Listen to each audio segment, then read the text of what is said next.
Chris, as you know, that beach normally full of people now. Do you find as you go around the area that people are finally listening to these evacuation orders? Yes.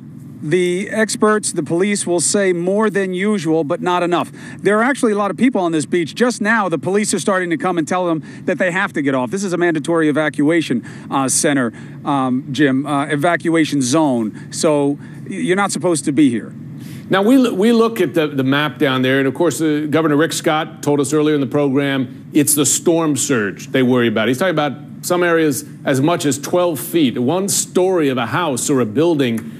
Where you are, I mean, the thing is, you get storm surge like that, there's no margin for error there. I mean, it's all low-lying, isn't it? Well, that's the problem. You know, you make a choice to stay, you think you'll be okay, but if that winds up to be a bad choice, now it falls on search and rescue. And even though they have one of the best units in the country here, they get sent all over for catastrophes, they're going to be overwhelmed. So everybody who makes a bad choice puts more strain on the system. That's the thing. I mean, you know, you're not just making a choice for yourself, you're making a choice for the firefighters, whoever would be, who might have to come rescue there. As you're there now, you've been talking to some of the local officials, the first responders, etc.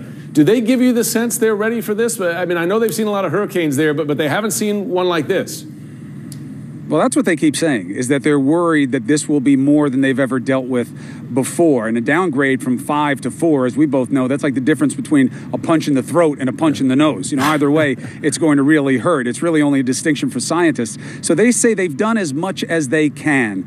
And especially the first responders here, Jim. You know, a lot of them just came from Harvey, and they're here to defend their homeland, so they're uniquely motivated, but they leave their families, you know, to help the rest of us. And that's a big commitment. No question. You're going to be sticking out through it there.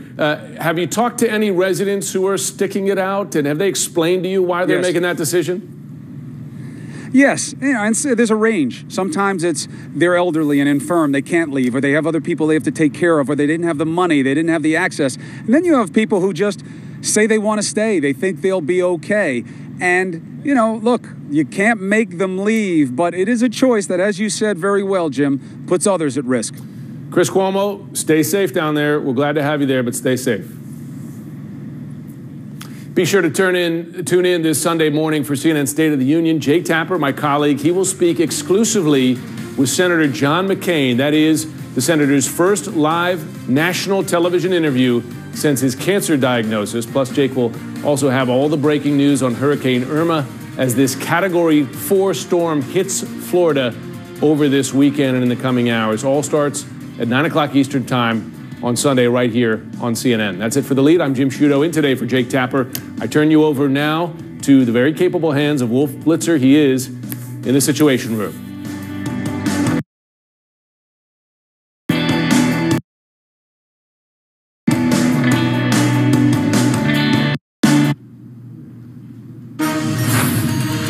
Happening now, breaking news, direct impact. A monster storm bigger than the entire state of Florida is bearing down on Florida and could bring catastrophic devastation from one end of the state to the other. It's expected to make a direct impact near Miami. Path of destruction. Hurricane Irma is lashing Cuba and the Bahamas right now after carving a path of destruction across the Caribbean, killing at least 24 people and leaving at least one island reduced to rubble. Last chance. Florida's governor warns that this is the last chance to evacuate or get to shelter. 1 million people have been ordered to leave their homes. Millions more are trying to flee on very crowded highways as emergencies extend up the East Coast through Georgia, the Carolinas to Virginia. And left behind, officials warn that those who won't get out are putting their lives at risk and will be on their own once the storm hits. Rescuers will not be able to answer calls for help. I'm Wolf Blitzer. You're in the Situation Room.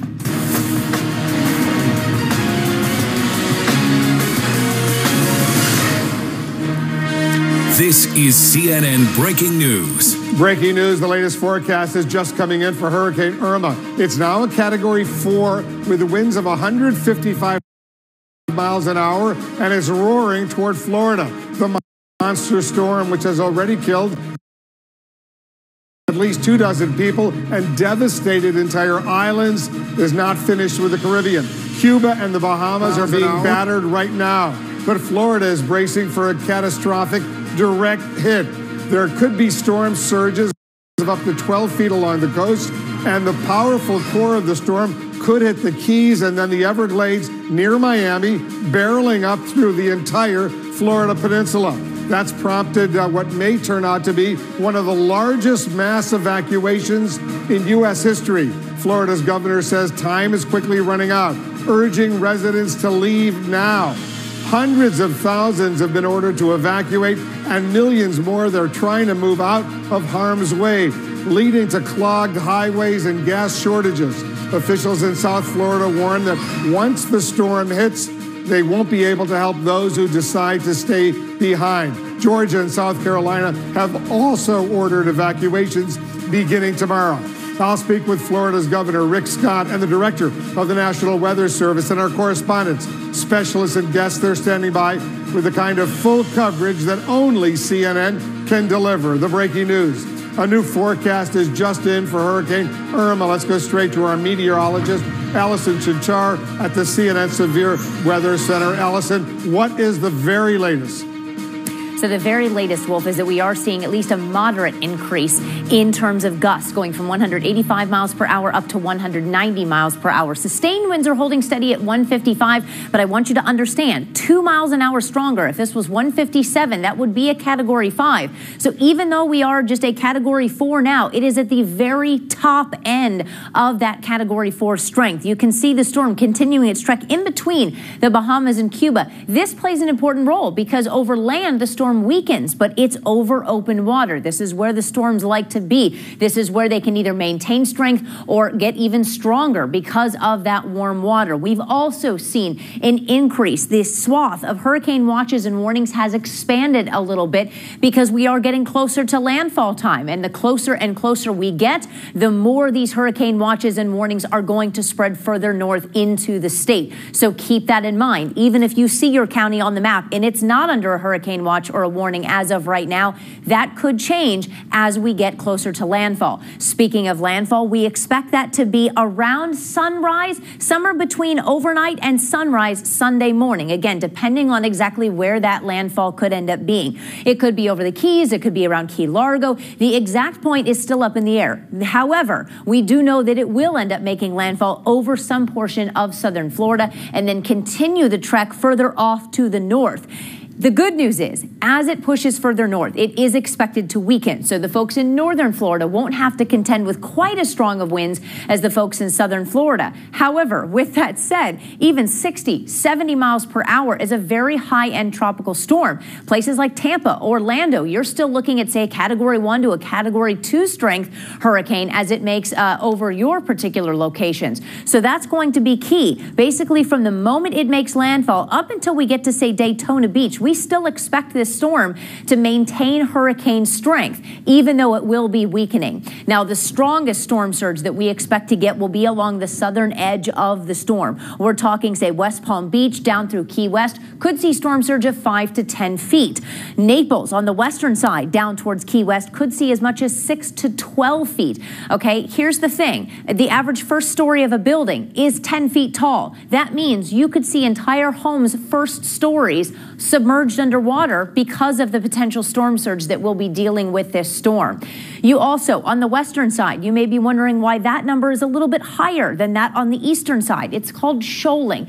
The drop-off from the beach down into the deep ocean is not as deep on the western side as it is on the eastern side. That allows that water to be able to push in and go higher on the western side than it would on the eastern side. So keep that in mind too. Forecast intensity, because of the incredible scale of this storm, how big it is, it will likely take hurricane force winds from the east side of Florida to the west side of Florida. So it really doesn't matter which side of Florida you are on, east coast versus west coast, to determine who is going to have hurricane force winds and who won't. Both sides are likely going to have that. We've also, we've heard about comparisons to Andrew. So I want to kind of break that down for you.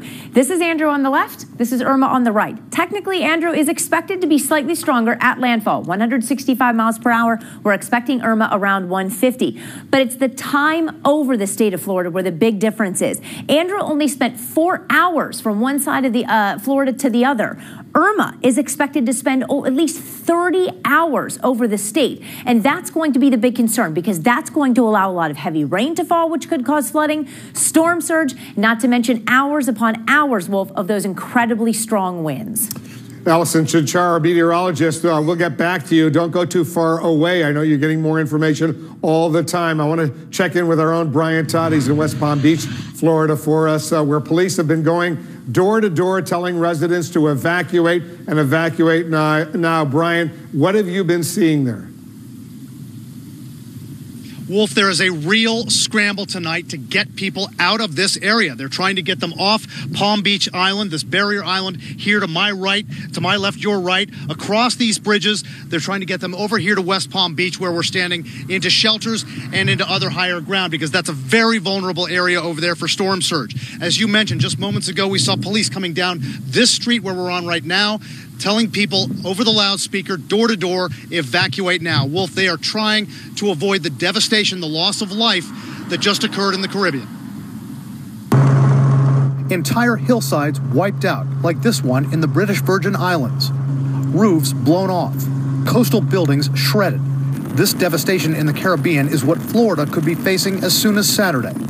In the Dominican Republic, residents look shell-shocked at the amount of destruction, with collapsed buildings, downed trees, and debris strewn everywhere. In Barbuda, one victim hid her family of 7 in a closet as their roof came off. Every house, every infrastructure, every utility that is there is completely damaged and gone. Coastal flooding also a problem on islands like St. Bart's. In St. Martin, where buildings are flattened, cars are overturned, and streets are blocked with debris, security forces had to be deployed to counter looting. The Bahamas and Cuba now closest to the deadly storm's path, with Florida up next. 40 million people are estimated to live in the forecast cone. Hurricane-force winds stretching about as wide as the width of the state of Florida. And coastal storm surges of 5 to 10 feet are possible. It is now the final hours in Florida for residents to get ready or get out. Attention, attention, attention. You are in a mandatory evacuation zone. Please evacuate. Police here in West Palm Beach going door to door at this point in the final hours before the storm hits. They can't, even in a mandatory evacuation, force people from their homes. This is as close as they can come to doing that. Mandatory evacuations now covering counties throughout the state, including more than 600,000 people in Miami-Dade alone. Get in place now. Leave now and get to where you're going to be sheltered for the storm. Residents around Lake Okeechobee ordered to evacuate based on revised forecasts. Even if the dike holds, there are now concerns about the massive lake's overflow. We can see some water coming over the top as it'll slosh over the top. Which will impact the areas where we evacuated. At Miami Airport, more than half of the day's flights were canceled. And motorists are reporting heavy congestion on some stretches of interstate, with drive times sometimes taking hours longer than normal. In Miami-Dade, over 10,000 have already gone to shelters. 5 out of 13 shelters are already full. Authorities at emergency operations centers like this one in West Palm trying to get people out or get people safe. My biggest worry is that people will get stuck on the highway in the middle of the storm, the wrong place to be in a hurricane of this stature. And another county official told me a short time ago they want people off the roads by tomorrow morning. Wolf, also a scramble tonight to get the elderly into safe places. We've been talking about this for the last couple of days. A county official just told me they're going to elderly people's residence now with special vehicles to try to get them out, get them to shelters, get them to more secure locations. They're continuing their communications outreach to that segment of the population. They are very, very concerned about them tonight, Wolf. Yeah, I'm very concerned about the elderly as well, and there are a lot of them down in Florida. Brian Todd in West Palm Beach, thank you. Florida officials are making a last-minute appeal to residents to evacuate or to find shelter. Joining us now on the phone, the governor of Florida, Rick Scott. Governor, thanks once again for joining us. So how should Florida residents and visitors be preparing at this last minute? So You can see, if you can see the latest update, we're going to see more storm surge. People have got to understand, if you're in an evacuation zone, you should be very cautious. You should get out now, and you should get to a shelter or get to higher ground, get inland away from the storm surge. And this is a powerful storm, bigger than our state. It's going to impact both of our coasts. I care about every citizen, and we all love our families. I don't want anybody to lose their life. When will it be too late to get out of the evacuation zones? When the winds start, you're going to have a very difficult time there. And by the way, when those winds start and we start getting the higher winds, nobody's going to be able to save you. So if you're in an evacuation zone, you've got to get out now. I just got to the Emergency Operations Center, just left Fort Myers an hour ago. I told the residents down there, don't get on the highways after midnight. You've made your decision. You're not going to be able to get north. We are opening up shelters all over the state. Get into these shelters if you don't have a place to go. But we can't save you once the storm starts. We can't get out there to get you once the storm starts. So do it now. Don't wait. Well, earlier you had said that all Floridians, and there are more than 20 million people who live in Florida, should be prepared to evacuate if necessary. Do you anticipate, Governor, any further mandatory evacuations being ordered between now and landfall? Absolutely. Here's what I think is going to continue to happen. What we just saw with the latest update is higher storm surge on the West Coast.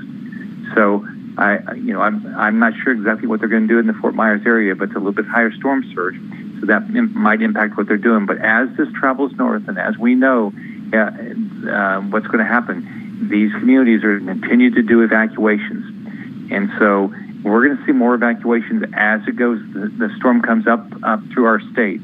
And I think you'll probably see way more on the West Coast now because the big risk on the West Coast now is what we've been saying all along, the storm surge. It can be over your house. I mean, it's up to 12 feet high now. And here's what people don't understand about the storm surge. It flows in very rapidly. You won't have time to get away from it. It's going to come in very rapidly, and it's going to go out very rapidly. We saw this a year ago when we had a hurricane up in the Panhandle. The water comes in fast and goes out fast. It'll be too late. So if you're in an evacuation zone, go now. If they add more evacuation zones in your county, leave as soon as they happen. So be prepared right now to follow the directions of the local officials. Important advice from the governor of Florida, Rick Scott. Governor, good luck to you. Good luck to all the people in Florida right now. These are delicate and potentially very, very dangerous moments we're following. Thanks very much for everything you're doing. Thank you, Wolf. Joining us now, the Director of the National Weather Service, Louis Uccellini. Louis, once again, thank you so much for joining us. A lot of older people, for example, it's too late for them to evacuate. And here's the problem. A whole bunch of the shelters, they're already filled up or they're filling up very quickly. So what do? Well, this is where you have to rely on the local officials, the state officials. They're making important decisions to address the vulnerable people as the, now, and as the system comes up. So there are plans in place. They're executing those plans, and they're addressing the evacuation as best they can. And as you've seen and heard, some people who had the opportunity to leave yesterday and the day before aren't heeding those warnings, and they're not going to come back for those people. They're really addressing the most vulnerable people now. Now you're the head of the National Weather Service, and we're grateful that you're joining us. The latest forecast has, 155-mile-an-hour winds. That's technically a Category 4, but it's almost a Category 5. And we've seen evidence today that the eye is getting better formed again. What does that mean exactly? It means that the wind field itself could be strengthening around the eye. So it's even more bad news. Well, there's this possibility, we keep on emphasizing this, that this storm could continue to re-intensify, as it approaches the coastline. It's part of the uncertainty we have in the forecast. We're getting this track pretty well nailed down. We're still concerned about exactly what the intensity will be as it approaches. There could be a slight increase, and like you say, 2 miles per hour, you're into the Cat 5 territory. The bottom line is this is a very dangerous, powerful storm. People shouldn't let their guards down, and they should listen to the local officials.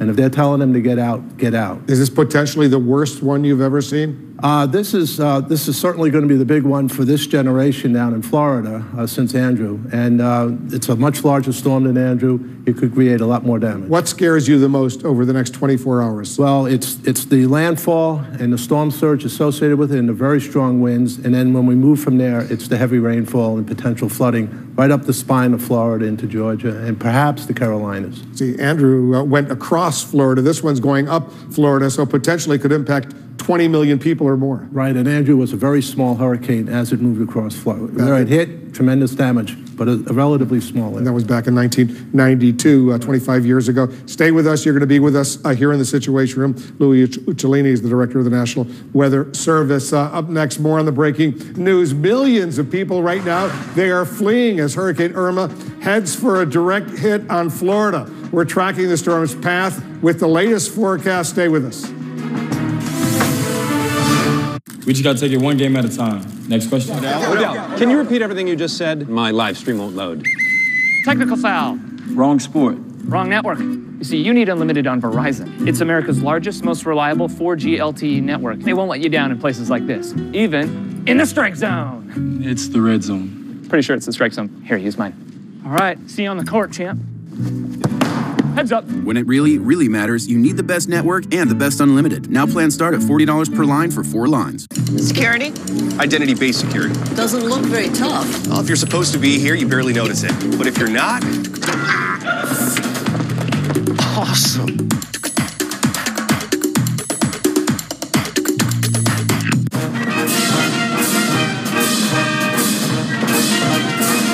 Take 5, guys. Tired of your bladder always cutting into your day? You may have overactive bladder or OAB. That's it. We really need to get with the program and see the doctor. Take charge and ask your doctor about Mirbetriq Mirabegron for OAB symptoms of urgency, frequency, and leakage. It's the first and only OAB treatment in its class. Mirbetriq may cause serious allergic reactions. If you experience swelling of the face, lips, throat, or tongue, or difficulty breathing, stop taking Mirbetriq and tell your doctor right away. Mirbetriq may increase blood pressure. Tell your doctor right away if you have trouble emptying your bladder or have a weak urine stream. Mirbetriq may affect or be affected by other medications. Before taking Mirbetriq, tell your doctor if you have liver or kidney problems. Common side effects include increased blood pressure, common cold symptoms, urinary tract infection, constipation, diarrhea, dizziness, and headache. Okay, time to do this. Don't let your bladder always take the lead. Ask your doctor if Mirbetriq is right for you and visit mirbetriq.com to learn more.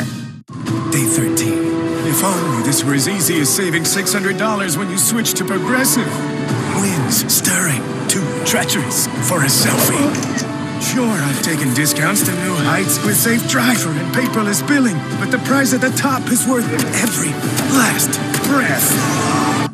Here we go. Got him. Wait a minute. Whole wheat waffles?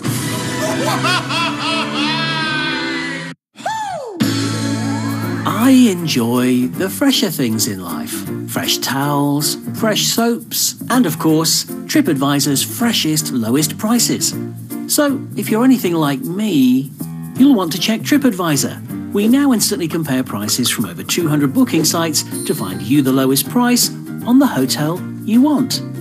Go on, try something fresh. TripAdvisor, the latest reviews, the lowest prices. When you have moderate to severe ulcerative colitis, the unpredictability of a flare may weigh on your mind. Thinking about what to avoid, where to go, and how to work around your UC.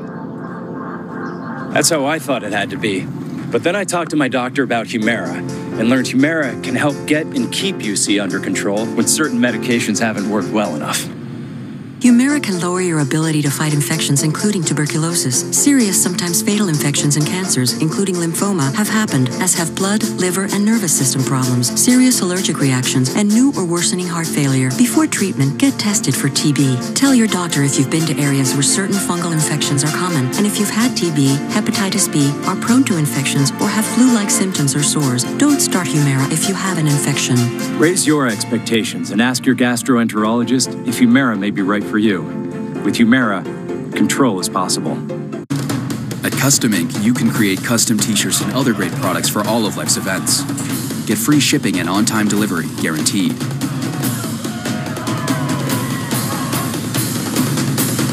Start today at CustomInk.com. Closed captioning brought to you by Mesobook.com. We offer a free book on mesothelioma. Call for the free book and receive so much more. Call 1-800-831-3700. The breaking news, Hurricane Irma is nearing Cuba and the Bahamas right now as it moves closer and closer to a direct hit on Florida. Across the islands of the Caribbean, the storm has left at least 24 people dead, as well as widespread catastrophic damage. CNN anchor Cyril Vanier is in Nassau in the Bahamas for us. Cyril, what are the conditions like where you are? Look, Wolf, I've probably got one of the rare encouraging reports, or at least the most encouraging that you're probably going to hear all night long, and for two reasons. Number one, which is the islands on the southernmost tip of the Bahamas, which were on the front line of this storm, have now weathered the hurricane. And as far as the authorities have told us, there are no known fatalities. Now, I've looked at some of the pictures. Yes, there is some damage, but only to the weaker structures, like houses that are made of wood, for instance, which are not a majority in the Bahamas. By and large, the houses and the structures, buildings that are made of concrete and cement have withstood the storm. So that's number one. Number two, because the storm has moved westward, we are not here in the capital, Nassau, where I am, we are not going to get the hurricane force winds that we thought we would less than 24 hours ago. Right now, what we're looking at are tropical storm force winds. They're about to hit in about 45 minutes. And people, by and large, there's a great level of readiness here. There are hundreds of people in shelters. Other people have stocked up on food, water in bulk, and have bought generators because they're used to this and they know they may have to go without power. So I would say, for the moment, and this is just an early assessment, the Bahamas are weathering the storm with less damage than other parts of the Caribbean. All right, well, that's encouraging to hear that, Cyril. Thank you very much, Cyril Vanier, on the scene for us in the Bahamas. One source of deep concern as Hurricane Irma closes in, Florida's huge Lake Okeechobee, surrounded by a 143-mile earthen dike. Our national correspondent, Miguel Marquez, is in nearby Belle Glade for us. Miguel, there are, mandatory evacuations, lots of them in the area where you are?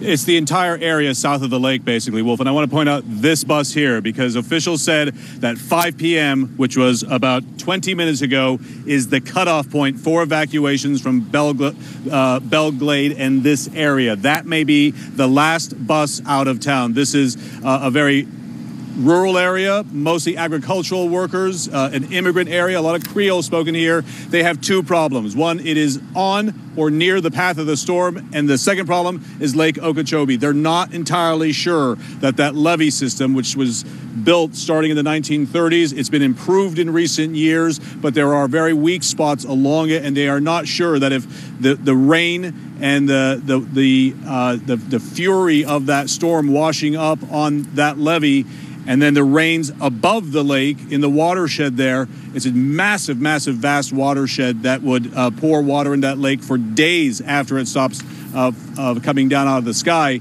If that will eventually stress the lake and those levees out enough that you could then flood this area. So people moving from here, and they're busing them, because a lot of people don't even have cars here, they're busing them to about 30, 40 miles away to the far eastern end of Palm Beach County. Wolf? Awful news indeed. All right, thanks very much, Miguel. We're going to get back to you. Miguel Marquez reporting for us from the scene in Florida. Louis Uccellini is still with us, National Weather Service Director. Right now, the winds are, 155 miles an hour, but the latest forecast, that's a Category 4, but the latest forecast that you're getting, and you're the Director of the National Weather Service, is it could make landfall in Florida as a Category 5. Yes, so the latest forecast actually ups the wind speed to 160 miles per hour, which is just on the other side of the boundary, 157. So it would be hitting landfall as a Cat 5. So that's only 5 mile per hour difference. The fact remains that this is a very dangerous storm, and it's going to come in, as full bore, and it's going to be very destructive when it happens. Whether it comes in at 155 miles an hour, which technically is a Category 4, or 160 miles an hour, which technically is a Category 5, that really doesn't make much difference. It doesn't make much difference, but it does also show that this storm is expected to sustain its intensity and increase its intensities as it's approaching the shoreline these makes these storms even much more dangerous. Is it possible it could come even stronger than 160 miles an hour? Well, as we've said, there are these things, especially the intensity forecast. Is one forecast we have the most uncertainty in. We're just, once you get up to this level, you should be just paying attention to it, taking the necessary action to get out of its way. Yeah, and the shocking thing is there are plenty of people down there who aren't paying attention, who think, well, we could ride it out, and this is a life and death matter. That's right, and the storm has increased size, so we really have a larger area that's going to be impacted by hurricane-force winds. Potentially the whole state. Even as it comes in. Yeah, there are 20 million people there. All right, Louis, stand by. We're going to get back to you as well. Much more on the breaking news coming up as Florida braces for a direct hit by a catastrophic storm. We're tracking Hurricane Irma with the latest forecast. Getting new information. Stick around. You're in the Situation. Binders, done. Super cool notebooks, done. That's Mom taking care of business. And with the 25-cent event, Office Depot Office Max takes care of Mom. Now, all this, just 25 cents each. Taking care of business. Tennis training has evolved in really weird ways. Just ask the Bryan brothers. The Izod Performance Stretch Chino with Sportflex expandable waistband. Welcome to the no pressure zone. Carl, have you met everyone? You see, time is just a construct of human perception, an illusion, like this one. Help! I can't breathe! Which means there's no pressure to get a great rate on a hotel. They're available for an unlimited time, always. So book now, or don't. No pressure. Your insurance company won't replace the full value of your totaled new car. The guy says, you picked the wrong insurance plan. No, I picked the wrong insurance company.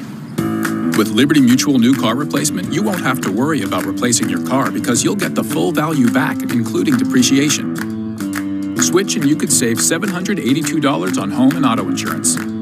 Call 1-844-592-2089 for a free quote today. Liberty stands with you. Liberty Mutual Insurance. Have you been diagnosed with spinal stenosis, bulging or herniated disc, sciatica, or other chronic spine conditions? Are you ready to find lasting relief? Call Laser Spine Institute, the nation's leader in minimally invasive spine surgery, to learn how a less than 1-inch incision can have you up and walking within a few hours of surgery, free from chronic back pain, and with no hospital stay and no lengthy recovery. Call 1-800-347-BACK now for your no-cost MRI review. Take your first step in joining over 60,000 patients who found lasting relief at Laser Spine Institute. My boss would send me home because I was in excruciating pain. Going to Laser Spine Institute, I go in, I have the procedure, and walk out a changed person, good to go back to work. It's changed my life completely. If you've been told you might need neck or back surgery, call 1-800-347-BACK now for your no-cost MRI review. Laser Spine Institute, a less than 1-inch incision, a lifetime of standing tall. With menopause, I expected hot flashes. But struggling to zip my jeans?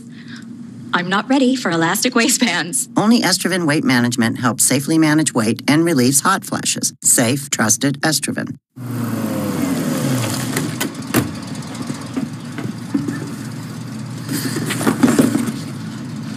I think they have one of those video doorbell things. What? It's called a Ring. What? Ring video doorbell means I can see you and this guy. What's up there, Slick? Smile for the floodlight. Knuckleheads. The Ring video doorbell and floodlight cam. See, speak, or sound an alarm right from your phone. Let's go! Let's go!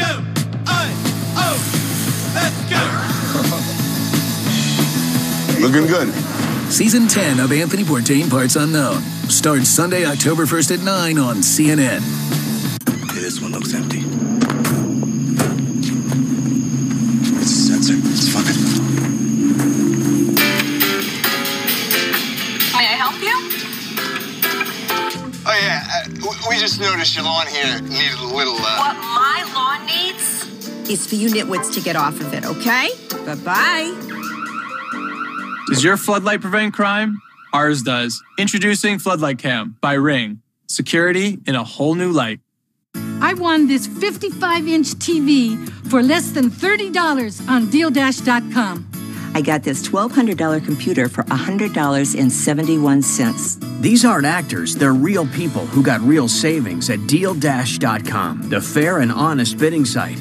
At DealDash.com, you can save up to 99%, but hurry, everything must go. And shipping is always free. Visit DealDash.com and start bidding today. This is CNN, the most trusted name in news.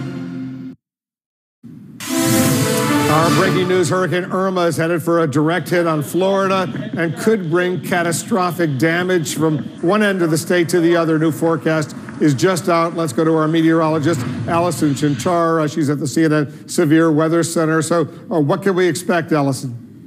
We've had a lot of changes with the update that came out at the top of the hour, so let's break it down for you. Forward speed is now west at 12 miles per hour. That has actually slowed a little bit in the last advisory. Wind gusts have actually increased, now up to 190 miles per hour, and we actually expect even more intensification once it gets just a little bit further north over the coast of Cuba.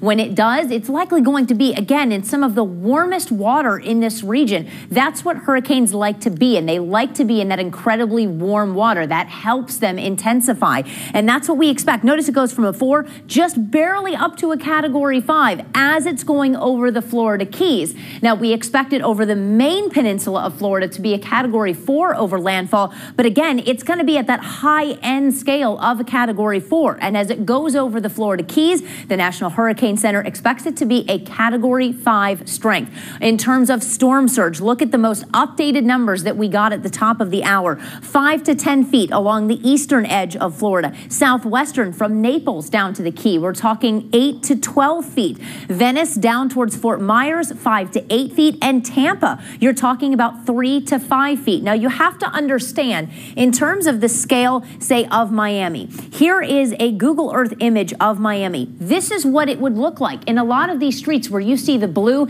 that's what the storm surge would do. That's how far inland it could end up bringing some of that storm surge. So you're talking numerous streets that would be underwater, as well as, Wolf, you have to understand, when you're talking 10 feet, that's an entire first story of a building. So for a lot of these homes that are there that aren't high rises per se, you could have a lot of people that are dealing with the same thing they dealt with in Houston, where the entire first story of their home is underwater, and they may have to seek refuge, say, on the roof of their home. Just like we saw in Texas, we may end up seeing a similar scenario for the folks in southern Florida. Yeah, I'm very familiar with that part of Miami you're showing. All those streets, a lot of high-rise buildings, condominiums, office buildings, a lot of streets you're pointing out would clearly be flooded, right?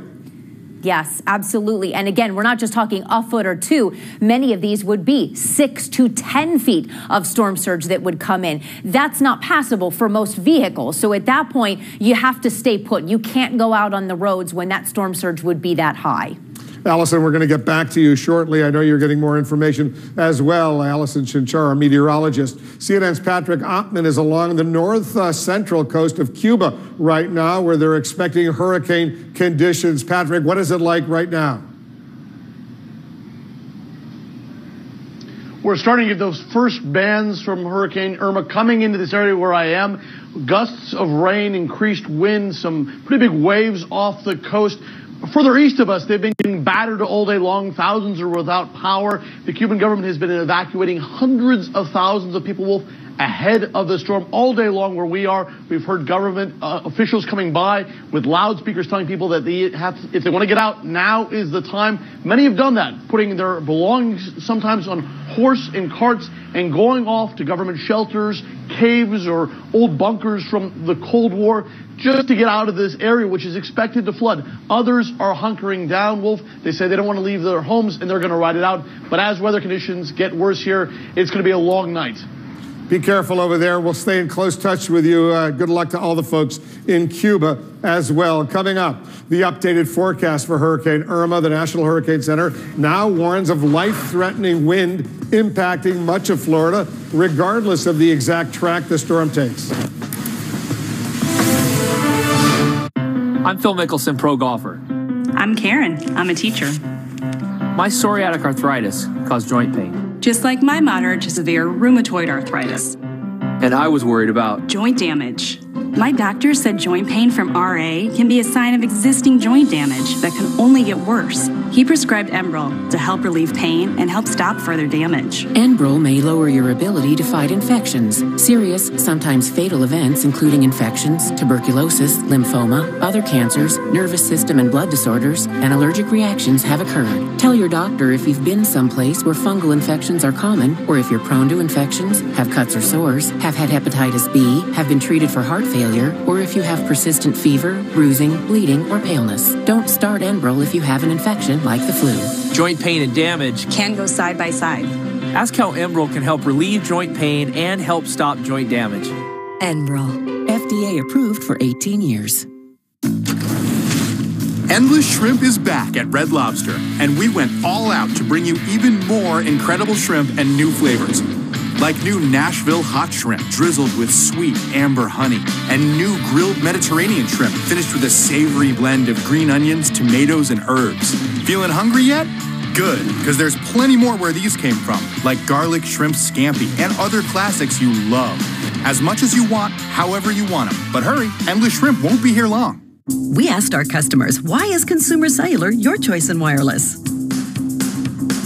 Consumer Cellular helps me save money.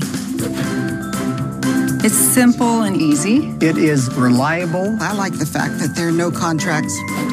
By moving to Consumer Cellular, my cost is 50% less than it was. They fit the plan to you. I have everything I want with Consumer Cellular.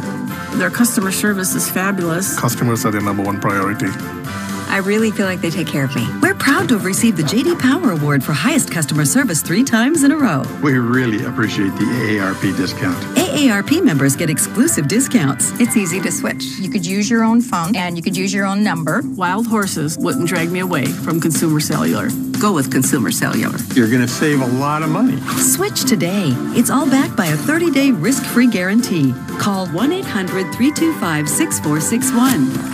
Go online or visit a Target store today. Hey, you ever talk to anybody about your money? Yeah, I got some financial guidance a while ago.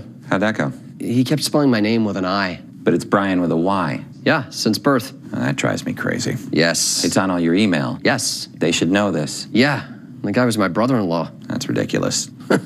Well, I happen to know some people. Do they listen? What? They're amazing listeners. Nice. Guidance from professionals who take their time to get to know you. At Farmers, we've seen almost everything, so we know how to cover almost anything, even a swing set standoff.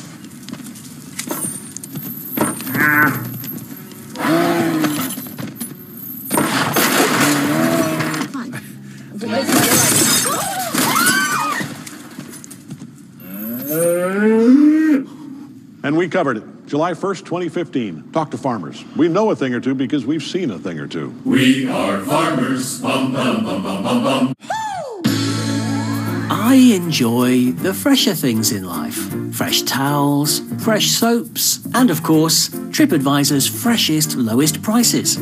So, if you're anything like me, you'll want to check TripAdvisor. We now instantly compare prices from over 200 booking sites to find you the lowest price on the hotel you want. Go on, try something fresh. TripAdvisor, the latest reviews, the lowest prices.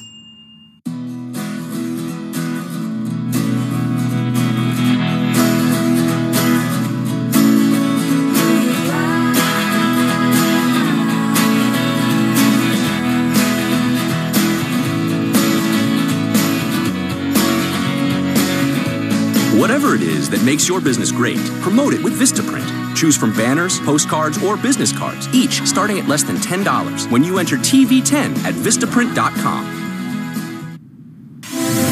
This hour's breaking news. Hurricane Irma is nearing the Bahamas and Cuba right now as the extremely dangerous Category 4 storm closes in on Florida. It's expected to be Category 5 when it first hits the Florida Keys, that according to the latest forecast. Earlier this hour, the Florida Governor, Rick Scott, told me he absolutely expects more mandatory evacuations throughout the state. Miami Beach Mayor Philip Levine, who has referred to Irma as a nuclear hurricane, is joining us on the phone right now. Mayor, so how should residents in Miami Beach where you are be preparing at this last minute? I understand Miami Beach, all the residents there, all the visitors there have been told to evacuate.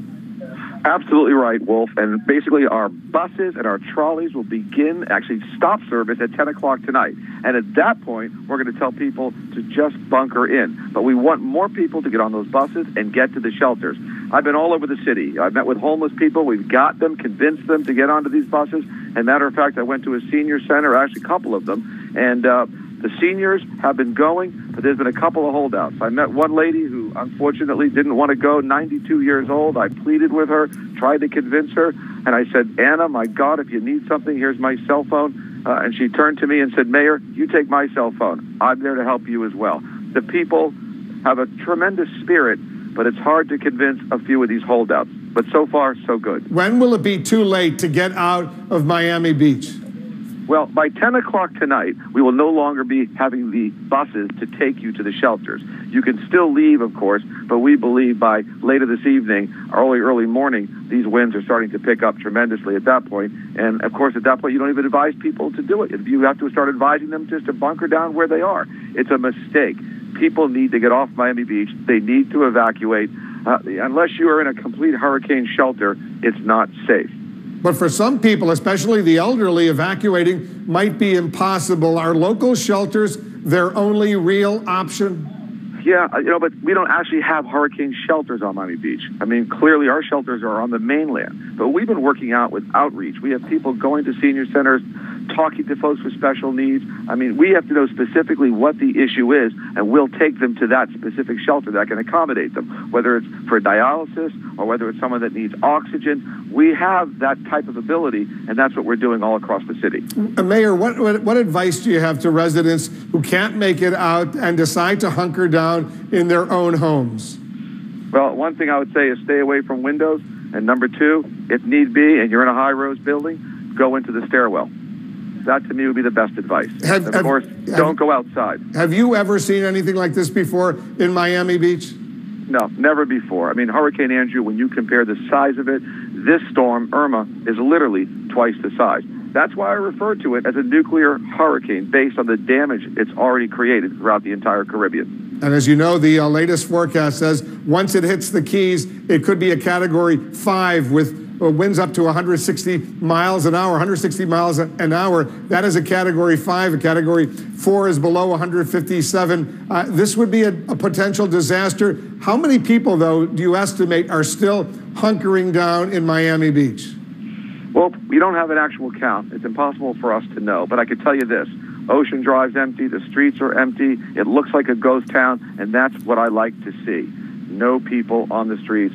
That we assume a lot of people have left. And remember, we started this evacuation way before the mandatory evacuation order was given, which we believe was the right thing to do. And all the hotels, all the restaurants in South Beach, along the Atlantic, going up towards the Fontainebleau, everything towards Bal Harbor, all those hotels, all those restaurants, all the stores, everything is shut down?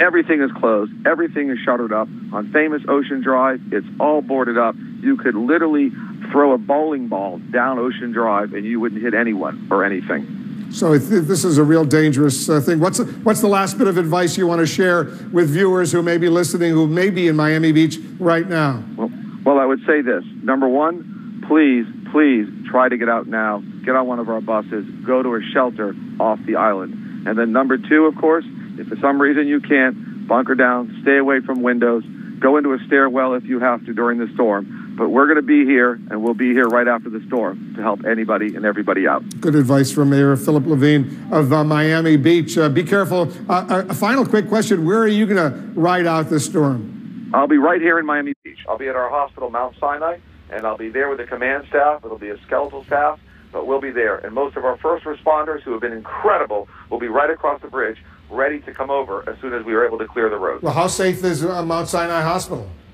We think it's very safe. And is the hospital still open? Are there patients there? The hospital was not evacuated. They've kept it open. It's a hardened building to withstand a hurricane. Good luck. Good luck to you. Good luck to all the folks in Miami Beach. Good luck to all the folks in Florida right now. This is an awful, awful situation that is unfolding. Philip Levine is the mayor of Miami Beach. Mayor, thanks very much. We're back with the director of the National Weather Service, Louis Uccellini. Louis, this is a dire situation. I don't remember, and I've covered a lot of hurricanes over the years, anything this close. Well, this is a historic storm in terms of its intensity and its size. And another historic aspect of this is it's been predicted over a week in advance of both the tracking intensity. And you see the connections that we have with the federal, state, and local emergency management community. You're seeing this consistent messaging and actions well in advance of the storm. That's one thing that's really different from Andrew, is the preparations ahead of the storm. And my hat's off to the emergency management community across the whole spectrum, because they're ready and they're taking this very seriously. And the people should take the advice of the local officials when they say get out. Get out. It's not too late. There's still time to get out of this danger zone, and unfortunately it's a large danger zone. Louis, we're going to get back to you. Along Florida's coast right now, evacuation orders have been issued. Shelters are open. More are opening. Up next, an update on efforts to get to safety before it's too late. Plus, worries about what will happen when Irma's Category 4 winds hit the construction cranes across Miami, and there are many of them. For millions of baby boomers, there's a serious virus out there that's been almost forgotten. It's hepatitis C. 1 in 30 boomers has hep C, yet most don't even know it, because it can hide in your body for years without symptoms, and it's not tested for in routine blood work. The CDC recommends all baby boomers get tested. If you have hep C, it can be cured.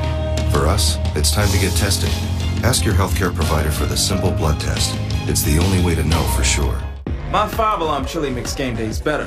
You mean I know it, but FanDuel does too. For new players, there are beginner-only contests with real prizes to help you learn the ropes. And since you pick a new team every week, you're never sidelined with injuries or draft busts. Play for as little as $1 or compete for a share of $1 million. Or start a private contest and play against your friends. FanDuel, it's the 5-alarm chili your daily fantasy has been waiting for. Woo! Try FanDuel today for free. No deposit required. Use promo code CARRY for a free shot at $10,000 in cash prizes.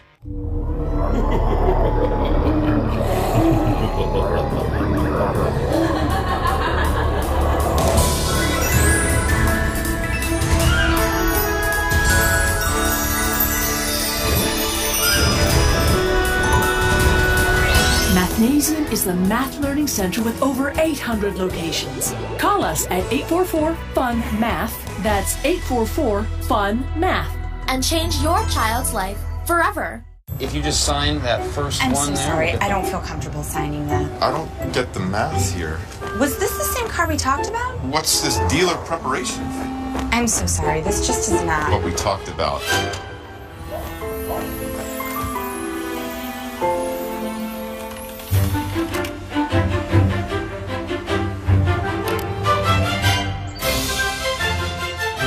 Get the car without the car salesman. Carvana.com, the better way to buy a car.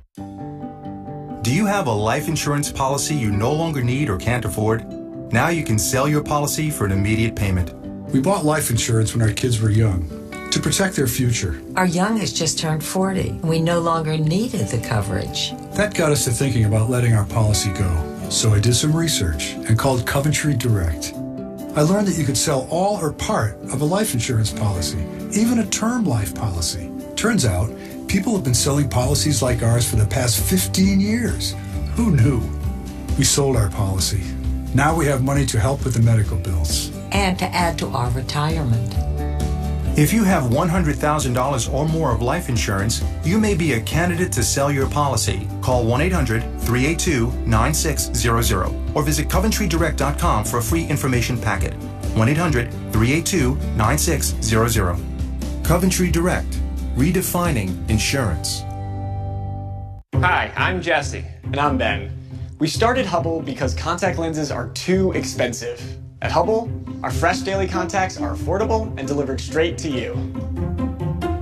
Get your first 2 weeks free at HubbleContacts.com. When you get used to the death of people you love, that's when you're in trouble. I'm done playing the hero. The Last Ship, all news Sundays at 9 on TNT and the TNT app. Are you unhappy with how you're cleaning your ears? You need a solution for earwax, but drugstore remedies often don't work. Your ears can get uncomfortable, they itch, they're painful, or they're plugged up. Nothing really helped until I tried the Wax RX. The Wax RX ear wash system is doctor developed and the method physicians trust the most. Wax RX is the ultimate at-home ear cleaning tool because it thoroughly removes wax and soothes your ears with a pH conditioned formula. My favorite part about it was that instantly I had, no more buildup, my ears weren't clogged. Wax RX comes with everything you need to safely, gently clean out earwax and condition your ears at home for greater comfort, fewer ear problems, and maybe even better hearing. You can have the complete reusable Wax RX system delivered to your home for less than the cost of a doctor's visit.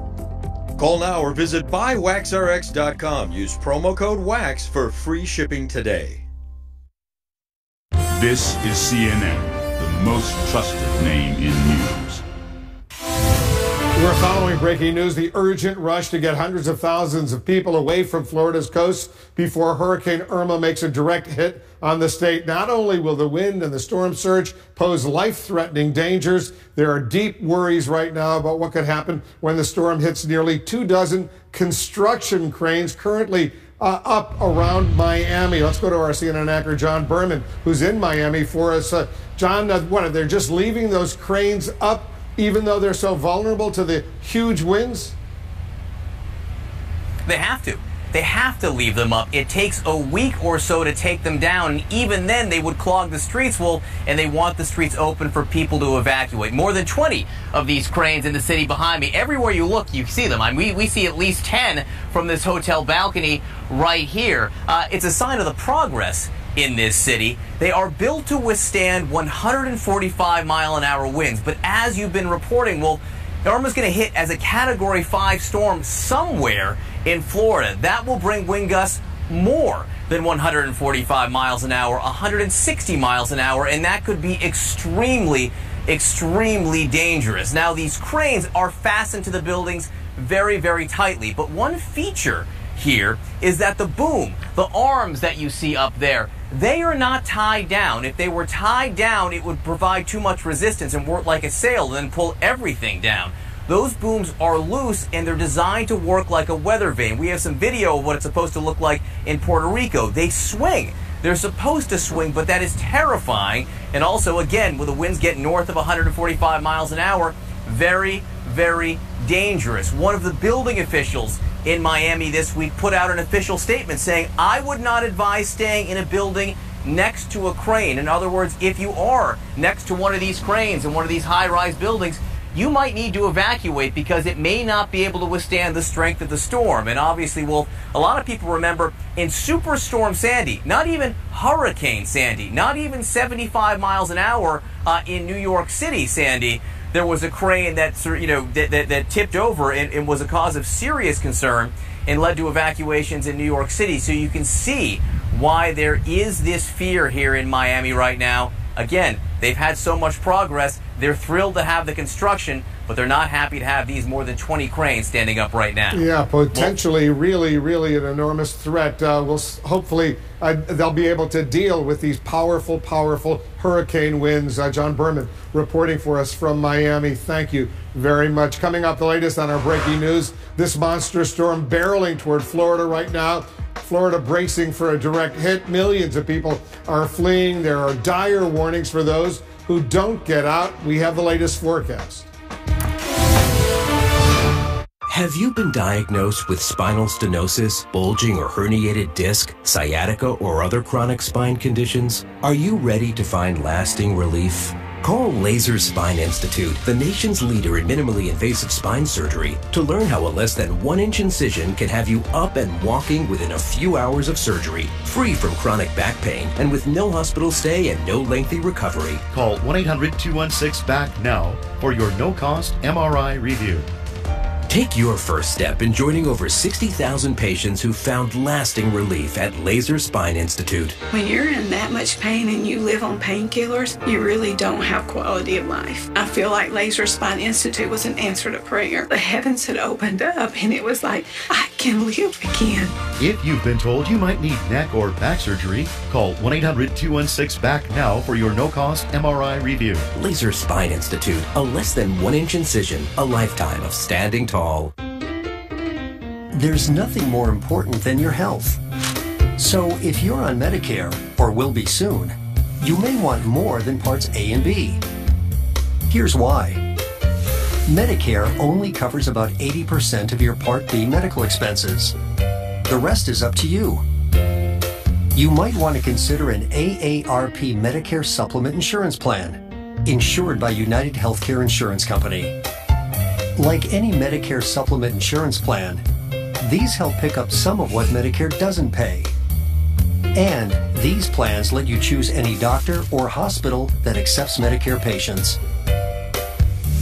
You could stay with a doctor or specialist you trust, or go with someone new. You're not stuck in a network, because there aren't any. So don't wait. Call now to request your free decision guide and find the AARP Medicare supplement plan that works for you. There's a range to choose from, depending on your needs and your budget. Rates are competitive, and they're the only plans of their kind endorsed by AARP. Like any of these types of plans, they let you apply whenever you want. There's no enrollment window, no waiting to apply. So call now. Remember, Medicare supplement plans help cover some of what Medicare doesn't pay. You'll be able to choose any doctor or hospital that accepts Medicare patients. Whether you're on Medicare now or turning 65 soon, it's a good time to get your ducks in a row. Call to request your free decision guide now, because the time to think about tomorrow is today.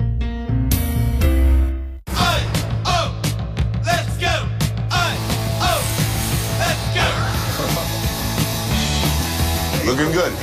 Season 10 of Anthony Bourdain Parts Unknown starts Sunday, October 1st at 9 on CNN. I won this 55-inch TV for less than $30 on DealDash.com.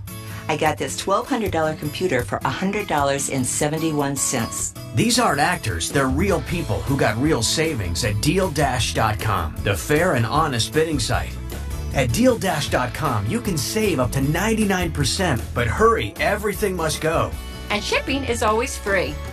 Visit DealDash.com and start bidding today.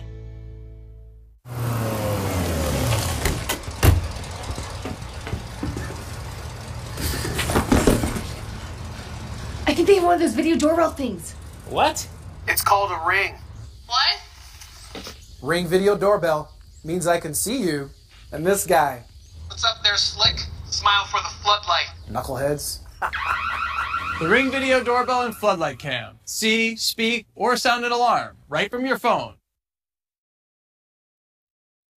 I just haven't even wanted to look at my body. Now I feel okay.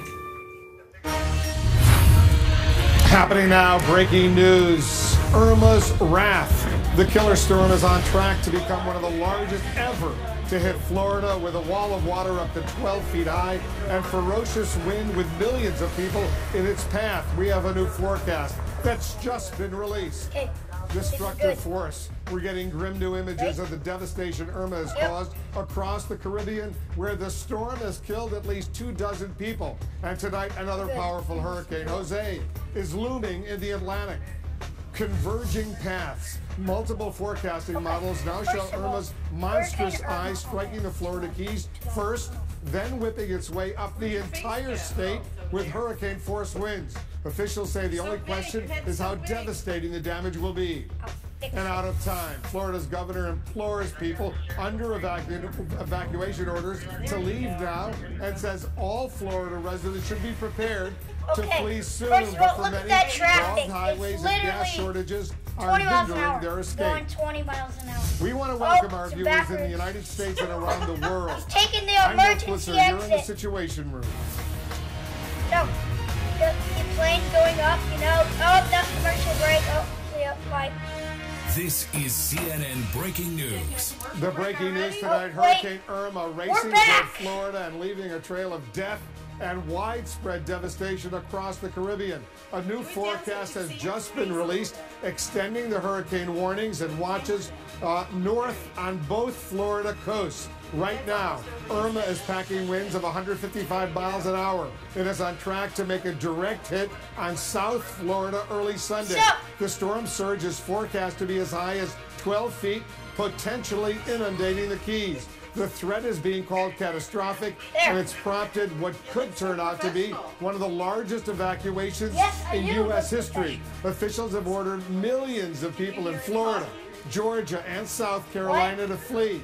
But many in Florida are encountering clogged highways and shuttered gas stations. And tonight we're getting a grim new sense of Irma's destruction in the Caribbean, where the storm is blamed for at least 24 deaths. The islands of Antigua, Barbuda, and St. Martin are among the hardest hit. And now they're under a new hurricane watch for Jose, another Category 4 storm. We're covering all of that, much more this hour with our guests, including top FEMA official Katie Fox and the director of the National Weather Service, Louis Uccellini. And our correspondents and specialists are also standing by.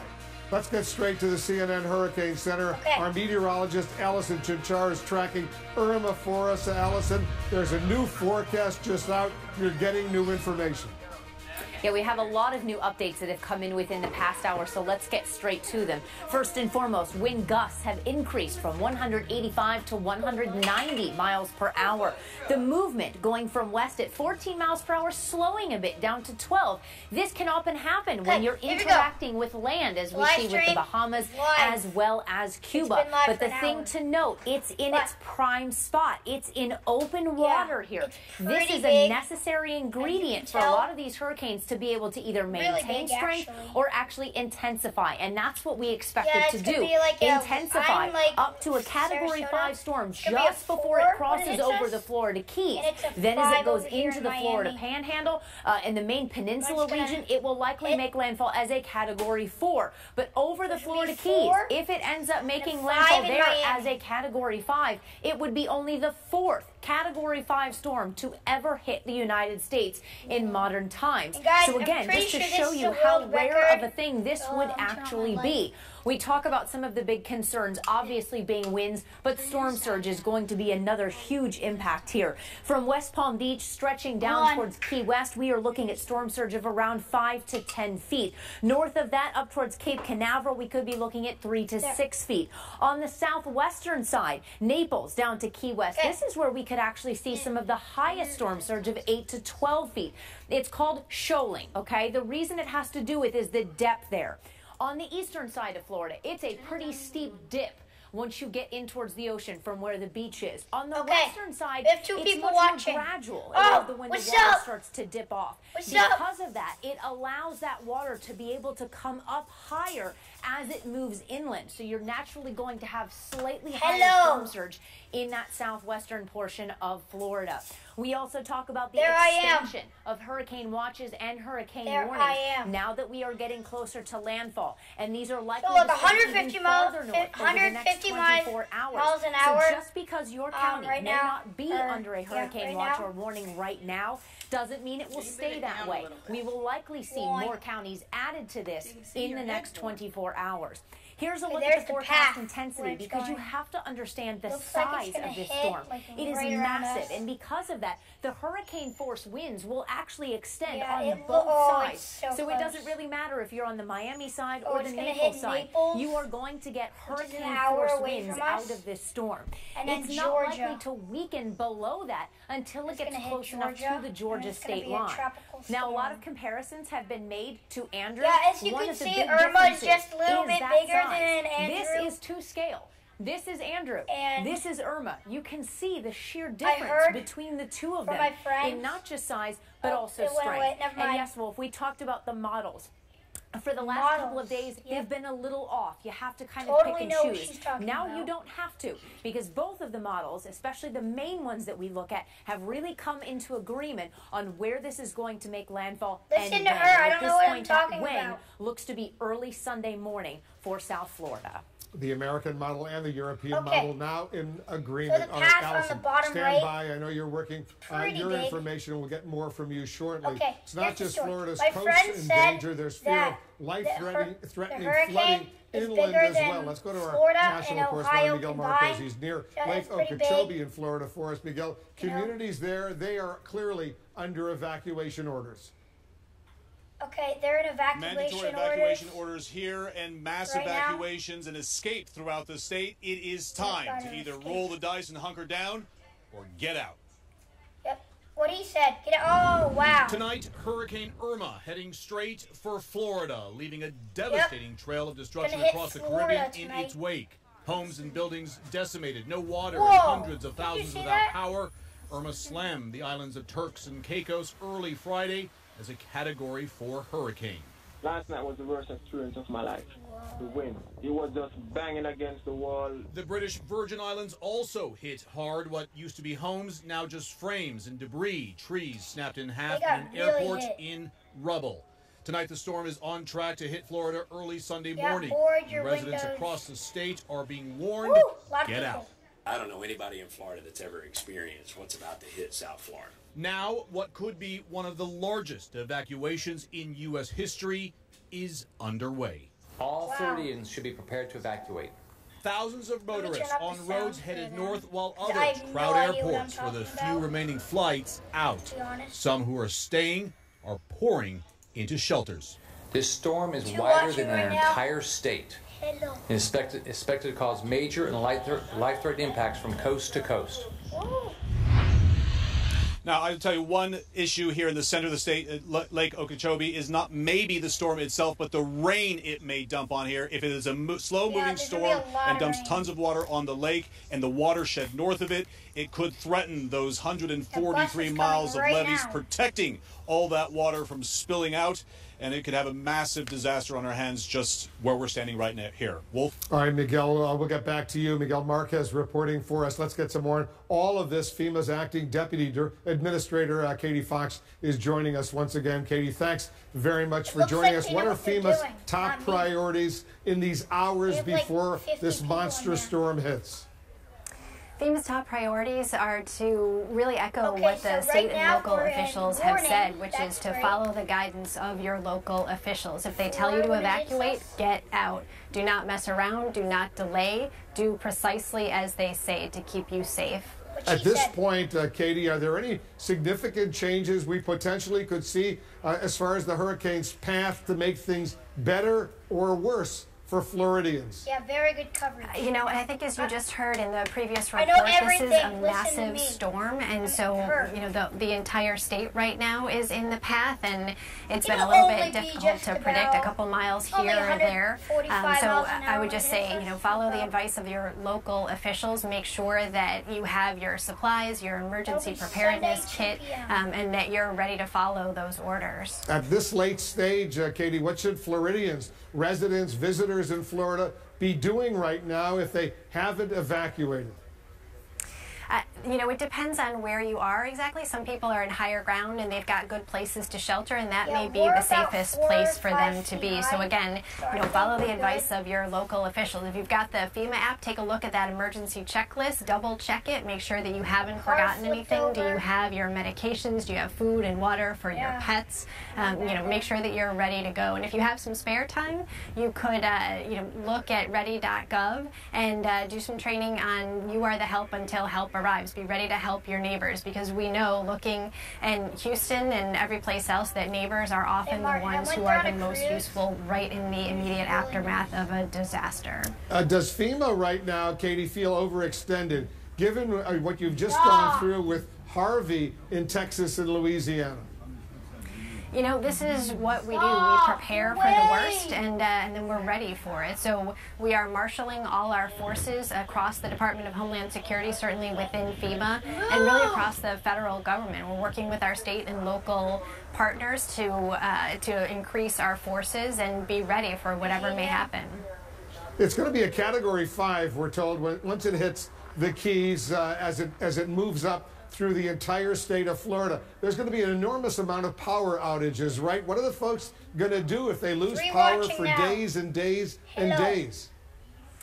You know, I think we're going to, again, have to take the advice of the local officials. But, you know, as you can be prepared, I've heard lots of guidance coming out from those officials about charging up your freezers and your refrigerators. You know, if you have a generator, make sure that you've got some fuel for it. And I also always recommend having a hand crank radio so that you can stay tuned to the weather alerts and what those officials are saying. Well, what do you anticipate? You're an expert in this area. Are millions of people in Florida going to be without power?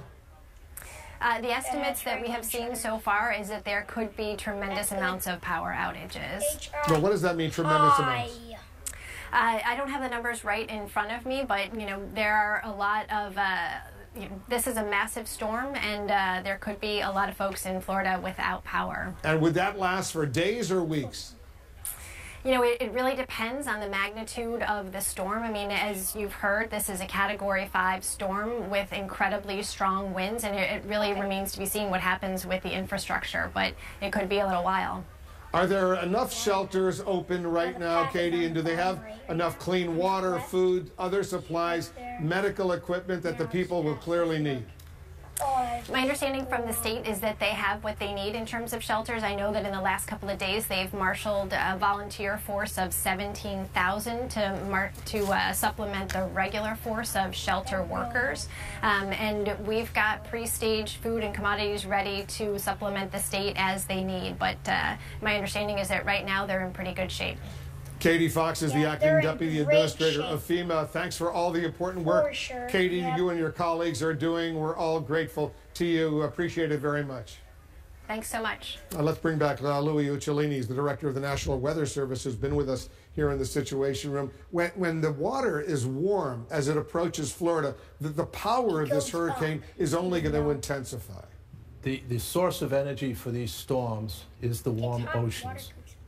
And it's now approaching another warm pool of water, open water, less friction.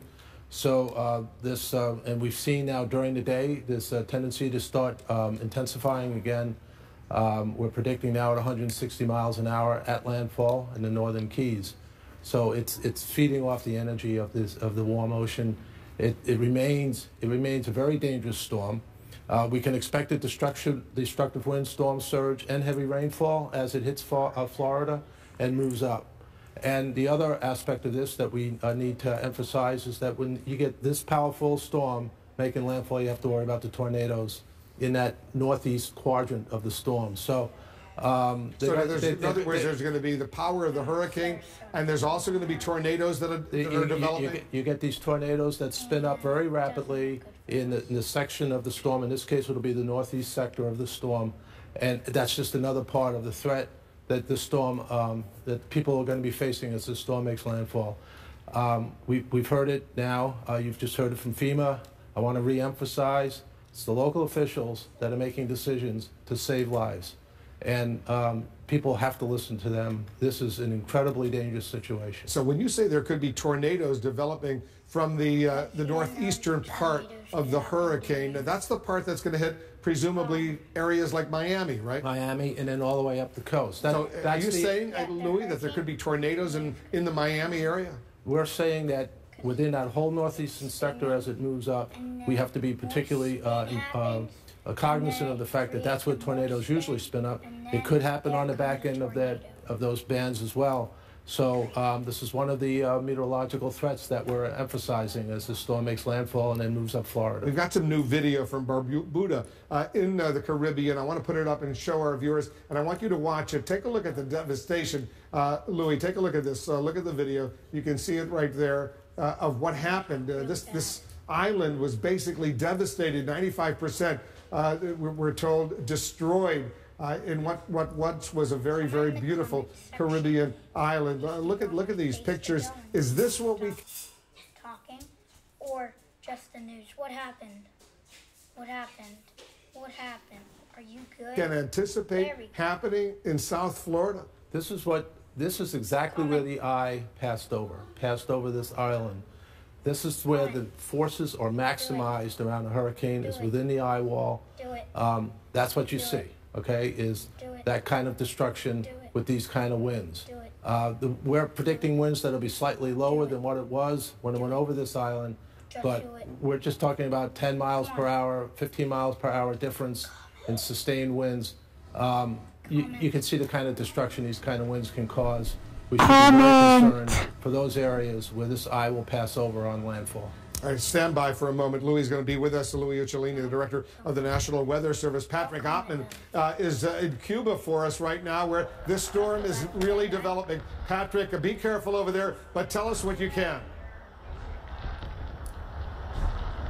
You know, just since the last time we talked, the first major squall has come in. Rain blowing sideways. We can no longer see the islands off the coast. It is really blowing here. I think it's just the beginning of this very powerful storm, Category 5, coming to this section of Cuba, and I think it's just the beginning of a very long night. When we spoke just a little while ago, Patrick, it seemed relatively calm, pretty sunny, almost like a normal day, and all of a sudden this has developed. So what are they saying in Cuba right now? How much time do you have before the real hurricane develops? Because this is just the outer circle of it. Yes, these are just the outer bands. We're not supposed to get the worst of it, so probably till early tomorrow morning. But all day long, they've been telling people here in the coastal areas of Cuba, this part of Cuba, that it could flood, that the wind is going to come like this, that it's going to be very strong, and that people need to evacuate, and then there will come a time where they'll no longer be able to evacuate. That time has now come. You can't drive in this, you can't walk in this kind of weather, and it's just going to continue to deteriorate. So for people in Florida who are still on the fence, these are the beginning of the conditions that they will face. This is not the full force of the storm by any measure, because remember, the storm is passing by Cuba. It's not going to hit Cuba the way it's going to hit Florida, and I have to say, you know, it can almost knock you over. I'm leaning into the wind now, and a half an hour ago, there was almost clear skies, and we've seen this come in, and it's blowing the trees. I can no longer see the water out there, and it's a very much changed situation, and it happened within the space of just a few minutes, Wolf. Yeah, just a few minutes. Stand by, Patrick. Louis Uccellini, the director of the National Weather Service, is looking at the images that we're showing. When you see this going, this is just the beginning for the Cuban people.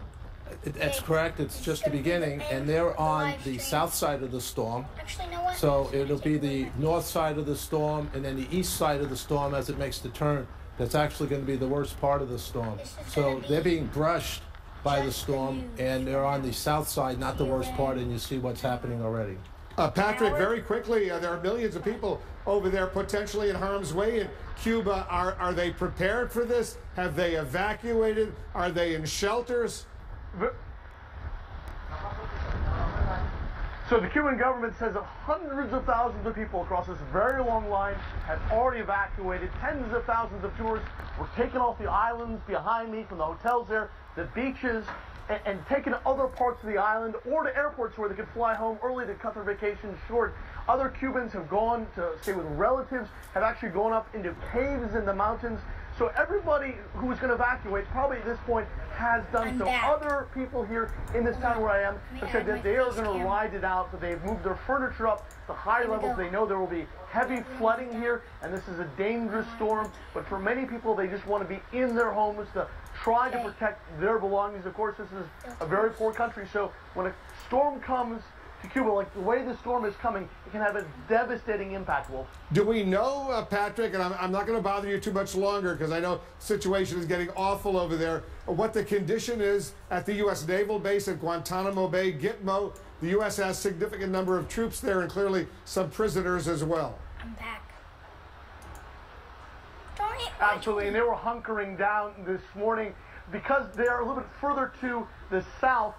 Probably the worst of the storm is going to miss them. I'm on the north central coast, so we're getting a lot more of the storm. Of course, the Cuban government has said that every bit of the coastline, the northern coastline at least, was going to be affected. The whole length, they said, up till Havana, perhaps was going to get some sort of weather. U.S. diplomats, for the first time since I've lived here 6 years ago, 6 years now, evacuated. They were allowed to evacuate. They didn't have to evacuate, but the State Department said that if diplomats wanted to leave from the embassy in Havana, they could do so, and many people took them up on that offer. Of course, this storm is going to continue to go along Cuba tonight and tomorrow, and then go up into Florida. So it just shows you how quickly the conditions can deteriorate. Will become quite a scary situation. Patrick Ottman, one of our courageous journalists. We have journalists all over the path of Hurricane Irma right now. Thanks very much. Be careful over there. We'll stay in close touch. Get some shelter. This is only going to get worse for you, for the people of Cuba, over the coming hours. We're going to take a quick break, resume our special coverage right after this. The Situation Room with Walt Blitzer is brought to you by IBM. You, powered by data, knowledge, insight. That's you to the power of IBM. This is not a cloud. This is a tomato tracked from farm to table on a blockchain, helping keep shoppers safe. This is a financial transaction secure from hacks and threats others can't see. This is a skyscraper whose elevators use IoT data and AI to help thousands get to work safely and efficiently. This is not the cloud you know. This is the IBM Cloud. The IBM Cloud is the cloud for enterprise. Yours. We just gotta take it one game at a time. Next question. Odell, can you repeat everything you just said? My live stream won't load. Technical foul. Wrong sport. Wrong network. You see, you need unlimited on Verizon. It's America's largest, most reliable 4G LTE network. They won't let you down in places like this, even in the strike zone. It's the red zone. Pretty sure it's the strike zone. Here, use mine. All right, see you on the court, champ. Heads up. When it really, really matters, you need the best network and the best unlimited. Now plans start at $40 per line for 4 lines. I enjoy the fresher things in life. Fresh towels, fresh soaps, and of course, TripAdvisor's freshest, lowest prices. So, if you're anything like me, you'll want to check TripAdvisor. We now instantly compare prices from over 200 booking sites to find you the lowest price on the hotel you want. Go on, try something fresh. TripAdvisor, the latest reviews, the lowest prices. Okay. Tennis training has evolved in really weird ways. Just ask the Bryan brothers. The Izod Performance Stretch Chino with Sportflex expandable waistband. Sportflex. You do all this research on the perfect car, then smash it into a tree. Your insurance company raises your rates. Maybe you should have done more research on them. For drivers with accident forgiveness, Liberty Mutual won't raise your rates due to your first accident. Switch and you could save $782 on home and auto insurance. Call 1-888-776-2147 for a free quote today. Liberty stands with you. Liberty Mutual Insurance. Now you can have everything. And your family can too.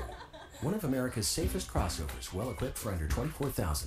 Come in now and get $2,000 cash back or 0% APR for 72 months on the 2017 Outlander. You know one of the best things I discovered from doing Atkins? Atkins Harvest Trail Bars. They've got the protein you want without the extra carbs and added sugar you don't want. Because sugar is the enemy of protein. And dark chocolate sea salt and caramel is delicious. How do you chase what you love with moderate to severe rheumatoid arthritis? Do what I did. Ask your doctor about Humira. It's proven to help relieve pain and protect joints from further irreversible damage in many adults. Humira works by targeting and helping to block a specific source of inflammation that contributes to RA symptoms. Stop. Humira Okay. has been clinically studied for over 20 Still years. here. Humira can lower your ability to fight infections, including tuberculosis. Serious, sometimes fatal infections and cancers, including lymphoma, have happened, as have blood, liver, and nervous system problems, serious allergic reactions, and new or worsening heart failure. Before treatment, get tested for TB. Really? Tell your doctor if you've been to areas where certain fungal infections are common, and if you've had TB. Hepatitis B, are prone to infections, or have flu-like symptoms or sores. Don't start Humira if you have an infection. Ready for a new chapter? Talk to your rheumatologist about Humira. This is Humira at Work. It all started with a cardboard box. It's what my colleague put his computer on when sitting all day at the office became too painful. So we designed the first Veridesk. Lift it to stand when you want to, lower it to sit when you need to.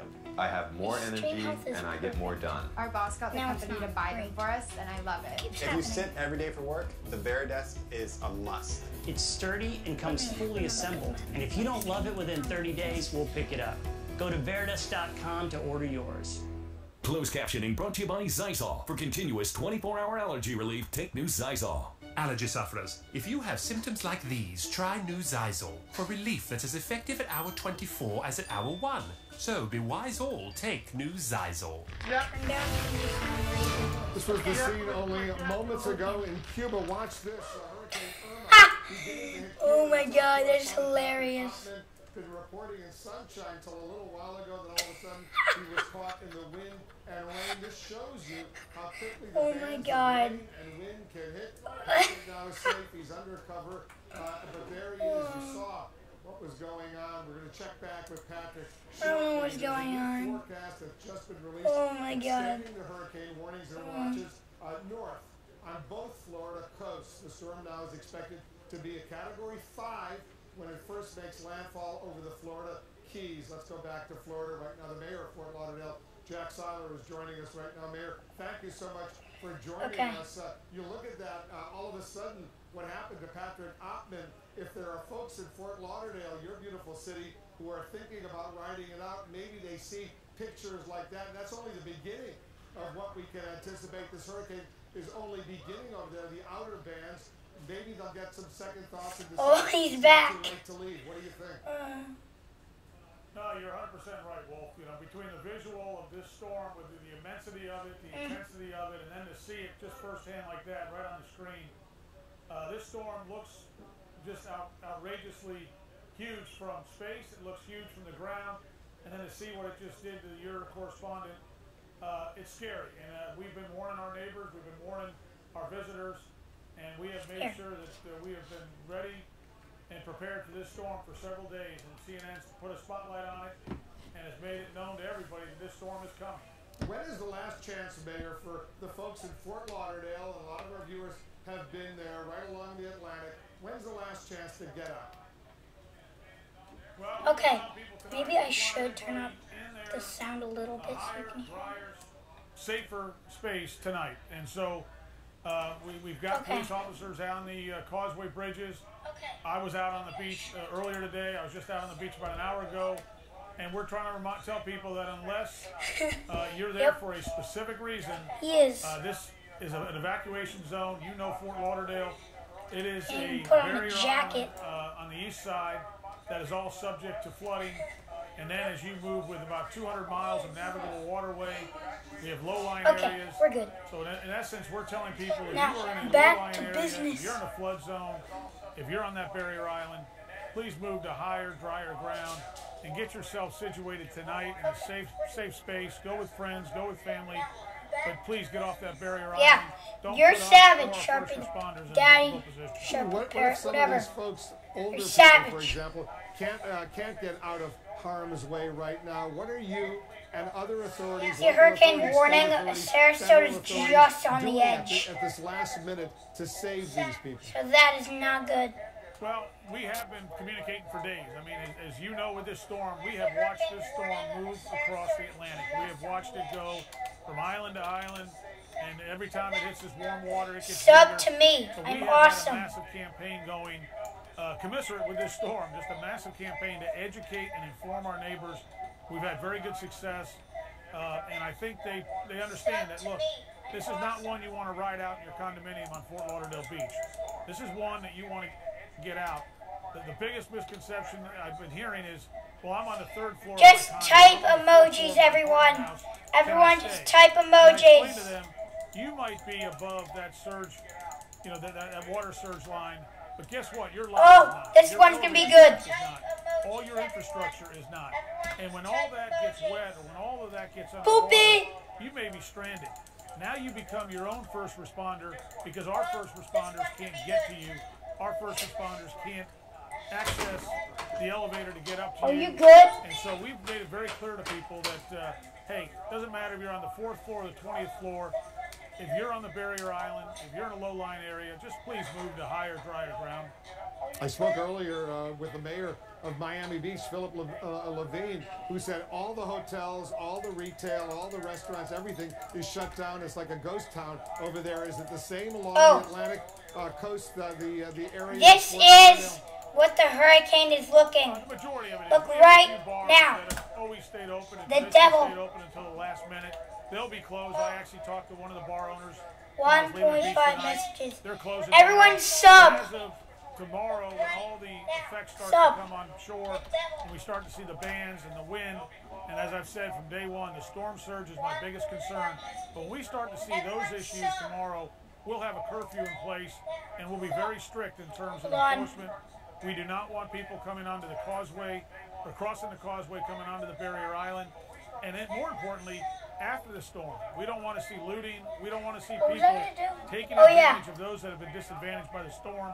So our police have been told that they need to take whatever necessary measures are to keep the barrier island free of people during this curfew period. If someone stays in their unit, they're going to stay in their unit. We're not going to criminalize that. But we have encouraged every single person with the same message that you all have had. This is a serious, serious storm. And all you've got to do is watch your coverage of people right there to recognize 150, 160 mile-an-hour winds, rain, and my big concern, a storm surge with a potential high tide, with an east wind. We could see 5 to 10 foot storm surge. The mayor of Fort Lauderdale, Jack Seiler, good luck to you. Good luck to all your folks over there. Good luck to everybody in Florida right now. Thanks so much for joining us. Thank you, Wolf. Appreciate the coverage. Just ahead, we'll have more on the breaking news as Florida braces for a direct hit by a catastrophic storm. We're tracking Hurricane Irma with the latest forecast. Then we'll go live to Florida, where officials are making a final last-minute appeal to residents to get out or get to a shelter.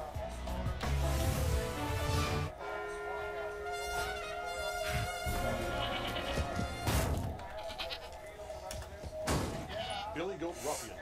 Seen it? Covered it. We know a thing or two because we've seen a thing or two. We are farmers.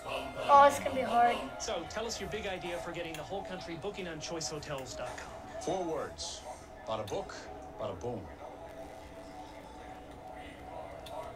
Let it sink in. Should we say we have the lowest price? Nope. Bada book, bada boom. Have you ever stayed with Choice Hotels, like at a Comfort Inn? Yep. Free waffles. Can't go wrong. I like it. Promote that guy. Get the lowest price on our rooms, guaranteed. When you book direct at choicehotels.com. Book now. There are 24 hours in a day. I can't find it. Tempur-Pedic helps you get the most out of every one of them. Only proprietary Tempur material precisely conforms to your body. You get up to twice as much pressure relieving power, so you won't toss and turn. And Tempur-Pedic is the best at minimizing motion transfer from your partner. You'll sleep deeply and wake up feeling powerful. Now through September 17th, save up to $500 on select adjustable sets. Find your exclusive retailer. Can I share this? Tempur-Pedic.com. Let me share this video. Right here. When you wake up with Miracle Ear, your mornings can come to life with sound. Call the number below so that your day can start just like this. Today can be the day you join millions of Americans who have already started hearing better days with Miracle Ear. If you do happen to have hearing loss, Miracle Ear can help keep you more connected to the world around you and the people who matter most. Now's the time to pick up the phone and schedule your free no-obligation hearing evaluation. Miracle Ear has 1,300 locations nationwide, so your caring, dependable Miracle Ear Center is right around the corner. Our exclusive, cutting-edge Genius 2.0 technology, which offers our absolute best sound quality ever, makes connecting to your mobile device, television, and the world around you easier than ever. At Miracle Ear, we take the time to get to know you, so we can ensure you hear what's most important in your life. Our hearing care specialists are committed to addressing any questions you may have before, during, and after we identify the perfect solution for you. So when you choose Miracle Ear, you can rest easy knowing that from day one, you'll receive attentive, ongoing support. And with a 3-year warranty, we're always available to assist with anything at all, big or small. Now's the time to schedule your free, no-obligation hearing evaluation. Our experts are trained to help you find a hearing solution that fits any budget. Act now and you can take advantage of our generous 30-day money-back guarantee, so there's absolutely no risk to you. When you hear clearly, this is what your day could sound like. This is what it could look like. And this is what it could feel like. And it only gets better from here. Why wait? You can start hearing your better days by scheduling your free hearing evaluation today. Miracle Ear. Hear a better day.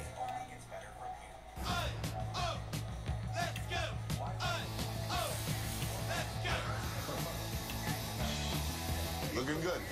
Season 10 of Anthony Bourdain Parts Unknown starts Sunday, October 1st at 9 on CNN.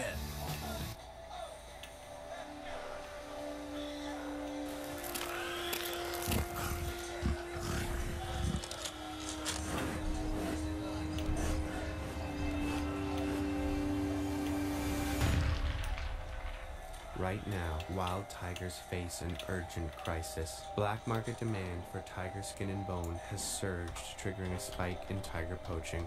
Wild tiger numbers are so low that this demand could push them to extinction. But WWF is working to increase the number of wild tigers. Your support can help us stop poaching, eliminate demand for their parts, and protect their habitat. You can help us stop wild tigers and other endangered species from vanishing.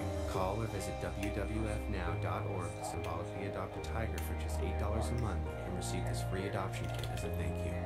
There is nothing as final as extinction. Act now, before it's too late. This is CNN, the most trusted name in news. The breaking news tonight, a new forecast for the killer hurricane Irma, now on track to make a direct strike on South Florida early Sunday with a storm surge up to 12 feet. Let's go back to our meteorologist, Allison Chinchar. She's getting more information. Allison, hurricane warnings, now they've been extended farther north on both coasts of Florida. And Wolf, that's likely going to continue as we get closer and closer to that landfall. More and more counties are going to be added to that list. So if you think to yourself, my county's not under a watch or a warning yet, that may change. Don't plan your evacuation plans based off of that, because as we get closer to landfall, more of those counties will be added. One of the big differences we noticed in the latest advisory was the shift. It takes the track a further west about 12 miles. That may not seem like that much, but that could end up being the difference between a landfall over Miami or a landfall over a place like Key Largo. So every little bit of a shift counts at this point. Now, winds right now 155 miles per hour. Winds have increased up to 190 miles per hour, and the forward movement west at about 12 miles per hour. It's going to be entering incredibly warm water over the next 24 hours. That is going to allow this storm to intensify back up to a Category 5 storm. We expect the winds very early Sunday. We're talking, say, around midnight to 4 a.m. to be around the 160 mile per hour range. 157, by the way, for reference, is when we make that flip back over to a Category 5. So it's expected to be a Category 5 as it goes over the Florida Keys. Then when we get back to the main peninsula here, it's likely to go as a Category 4 and then weaken very quickly after that point. Storm surge is going to be one of the big concerns with this storm. We're talking West Palm Beach down towards Key West. We could be looking at storm surge of 5 to 10 feet. Further north of that, stretching up towards Cape Canaveral, about 3 to 6 feet. Tampa down towards Sarasota, 3 to 5 feet. And then again, Naples down towards Key West. This is where we're going to have the highest amount of storm surge, expected around 8 to 12 feet. Keep in mind, a single-story building is on average 10 feet tall. So you're talking the entire first story of a ranch home, for example. Okay, I'm just going to put this as the news now because I'm not talking Here's a look really. at those watches and warnings that we talked about. They have now extended further north, places like Daytona Beach, Orlando, and Tampa under a hurricane watch. Sarasota, Siesta Key, Fort Lauderdale, and Miami under a hurricane warning. But these are going to shift north as we get closer to that landfall. We talk about some specific cities. Take Miami, for example. In order for them to start feeling those tropical storm force winds, that could arrive as early as 5 a.m. tomorrow morning. Hurricane force winds could arrive as early as 6 a.m. on Sunday morning. Total rainfall about 6 to 8 inches possible over the coming days. Naples could be looking at tropical storm force winds to arrive around midnight tonight. And hurricane force winds, Wolf, could be expected as early as 8 p.m. tomorrow. And this is going to be a long thing for a lot of these cities where you're going to be dealing with those intense winds and heavy rain for hours as it moves over Florida. Looks like that whole state is in danger right now. Allison Chinchara, stand by. We're going to get back to you, our meteorologist. Let's go back to CNN's Patrick Ottman in Cuba right now, where the first bands of wind and rain are hitting. Patrick, it seems like it's calmed down a little bit since we saw you a few minutes ago. It's coming in waves, right? That's absolutely right, Wolf. It's not blowing out hard. There's no rain. But, you know, just about 15, 20 minutes ago when we last spoke, it was a very different picture. Yep. Let me just get my jacket on. Woo! And Wolf, I didn't have a rain jacket on when this squall hit because it had not rained a single drop here all day long. We hadn't seen any rain, and it just goes to show how quickly these things can come out of nowhere. So if you are in Florida awaiting this storm, don't be outside. Don't be near the water. Don't be in a place where something like this can surprise you. You know, we're on the weak side of the storm. The storm is not expected to make direct landfall here. It is passing off the coast. Cuba is actually missing a bullet here. It's going to strike Florida as a much more dangerous storm. But that intensity, that brief moment there, we were just, it felt like a jet engine. I could not get the jacket on. I was having trouble standing. It just goes to show how quickly conditions change, how dangerous a hurricane can be. And it's only beginning here, I suspect, throughout the evening and into tomorrow morning. We will get more moments like this where it just comes at you in a wave, and there's very little you can do to defend yourself against it.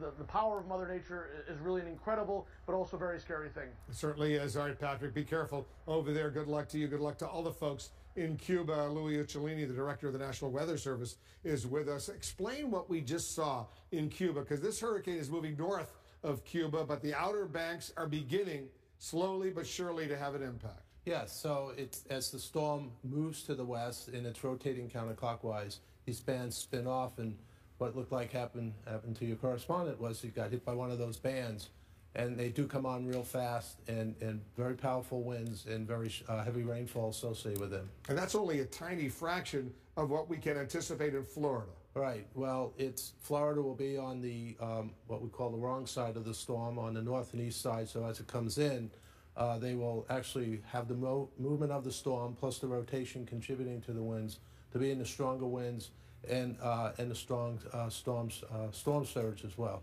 This is very, very frightening, I got to tell you. All right, stand by. Louis is going to be with us. The breaking news in the meantime continues. We're going to get a live update from Miami. What will hurricane force winds do to the many construction cranes dotting the city's skyline? We're also getting new images of the incredible devastation the storm left in the Caribbean. A CNN crew has just landed in Antigua. We'll get a live update.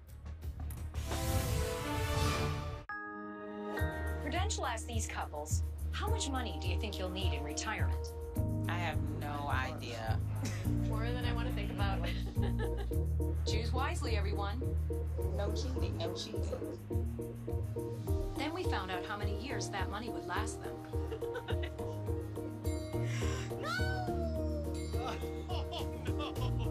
How did this happen? How do you think we'll keep it? Oh, stop. Oh, you're going to leave me back here at year 9? Oh, no. It turned out a lot of people fell short of even the average length of retirement. We have to think about not when we expect to live to, but when we could live to. We have to do something now to make sure we're set for them. Let's plan for income that lasts all our years in retirement. Prudential, bring your challenges. We believe in rock and roll. We believe in blasting it down the fairway, turning up the heat and the fun. At Del Webb, we believe in life well led, in your own beautiful, smartly designed home, in an active adult community with sushi eaters, artists, thrill seekers, and you. We believe you'll like it here. You're out of the office, but that doesn't mean you're not working. At Men's Warehouse, we'll help you find the look to close any deal.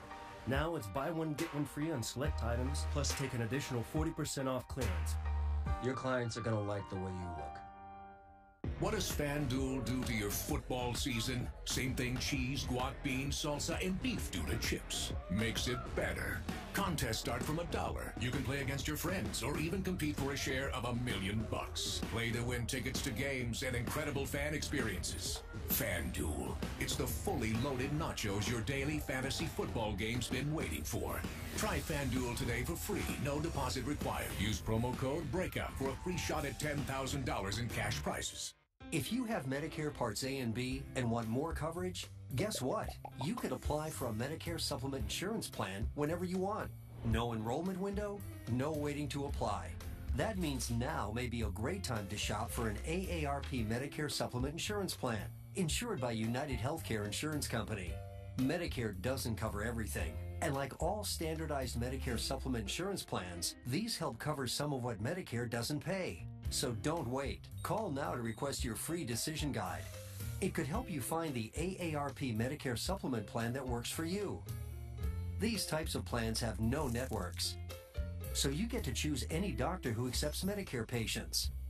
Rates are competitive, and they're the only plans of their kind endorsed by AARP. Remember, these plans let you apply all year round.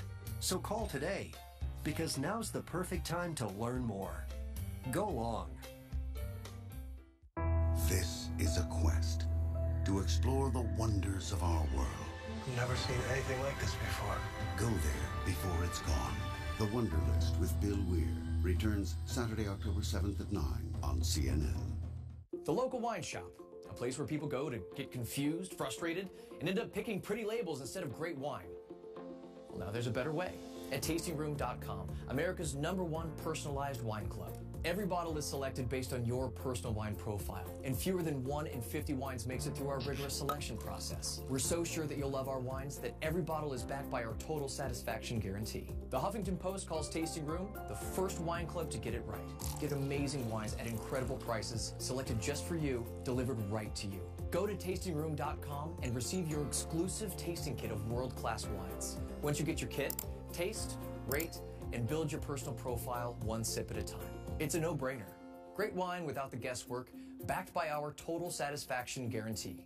Go to tastingroom.com, enter promo code CORP9, and get your exclusive tasting kit, a $40 value for just $6.95. Tastingroom.com, code CORP9. Tastingroom.com. Taste, rate, enjoy. This is CNN, the most trusted name in news. The breaking news right now, the latest forecast shows Hurricane Irma slamming into South Florida as a monster Category 5 storm. That's the same strength that devastated some Caribbean islands and killed at least 24 people. CNN's Leila Santiago has just landed in Antigua. Leila, you were in Barbuda just a little while ago, an hour or so ago. Tell our viewers what you saw. You know, Wolf, as we were flying in, we certainly saw devastation. We're going to show you aerials that we captured while we were coming into this once Caribbean tropical island surrounded by turquoise water. And then when you get on the ground, you not only see the devastation, you feel the desperation of the people there, people who are trying to still get out at this hour, actually, many of them evacuating to where we are right now in Antigua. You know, as we talked to the last few people still on the island of Barbuda, and we were asking them to just describe what Irma was like. One man described it like a lion roaring. Another person said it was a monster. And so now the question is, what will Jose do? What will Hurricane Jose do to that island and the people who have already lost so much? Most people left Barbuda with just one bag because their things were destroyed. Their homes were on the ground. Their lives just kind of scattered out onto the roads. If you could tell that some of them were roads, some of them were flooded. So, you know, when you see it, it is pure devastation. And this is among people who will tell you we are used to hurricanes, but we have never seen anything like this. And when I asked them, what do you tell someone right now in Irma's path, everyone immediately said, get out now. They have certainly felt the wrath of Irma and are waiting to see what Jose will bring. Yeah, Jose is the other hurricane that's moving apparently right towards Barbuda right now. The last thing they need, another hurricane as they try to do at least some recovery. All right, Layla, good work. Thank you so much for reporting that. Those images are so stark, and a clear warning to all the folks in Florida as well. If you haven't evacuated, you still have a little time. Do it now. So what will Irma's devastating winds do to Miami, for example, if that city, it's a huge city, takes a direct hit? Let's go back to CNN's John Berman. He's on the scene for us. John, there are a lot of construction cranes dotting the city's skyline. What happens to them? Because potentially, if they collapse, that could be a huge danger. It's a big fear here, Wolf. There are more than 20 of these cranes up around the city. It's a sign of the progress in Miami and just the booming economy here. There's a lot of construction going on. These cranes are designed to withstand 145-mile-an-hour winds. That is what we're told. The problem is, as you know, Irma's going to hit as a Category 5 storm somewhere in South Florida. That could bring winds of 155 miles an hour or higher. So that is above the threshold where these cranes really are safe. And one of the building officials here in Miami said, I would not advise staying in a building next to a crane. They're telling people, if you do live next to one of these cranes, get out, evacuate. They couldn't take them down. It takes 5 to 6 days to dismantle them, and they would be in the streets and they would just clog up the evacuation process. So that is why they are still standing. One particular note, the booms. You can see the arms up top. They can't tie them down. Why not? If they tied them down, it would serve like a sail and offer too much resistance and then pull everything down. So they're designed to swing like weather vanes, which can be awfully disconcerting if you can see it moving in the wind. We have some pictures from Puerto Rico. You can see one of these cranes swinging in the wind, and I think it scares a lot of people, but that is the way it's supposed to react. Again, if it gets higher than 145 miles an hour, it could be a real problem. And sometimes things just don't work out even when the wind speeds are lower than that. You'll remember during Superstorm Sandy, not even hurricane level winds in New York City, there was a crane that did partially come down. There were evacuations necessary. 900 people had to leave a building nearby in New York City. So you can see why people are watching these cranes so carefully. Yeah, the higher you go, the more intense the wind as well. John Berman in Miami for us. Thanks so much for your reporting. Much more on the breaking news coming up. We'll be right back. These are the faces of arthritis, and when they have pain, they turn to Australian Dream. Here's why they love it. Australian Dream doesn't burn, and there's no odor. There's real medicine in there. It's effective pain relief. I bought it because of the money-back guarantee. I keep buying it because it works. If you're one of the faces of arthritis, get Australian Dream. It's effective relief for arthritis backed by the empty jar guarantee. Back pain? Try Australian Dream Back Pain Cream. Real medicine, trusted relief. Tennis training has evolved in really weird ways. Just ask the Bryan brothers. The Izod Performance Stretch Chino with SportFlex expandable waistband. Hi, I'm Jesse. And I'm Ben. We started Hubble because contact lenses are too expensive. At Hubble, our fresh daily contacts are affordable and delivered straight to you. Get your first 2 weeks free at HubbleContacts.com. If you're 50 or over, what comes to mind when you think about healthcare? Understanding your options?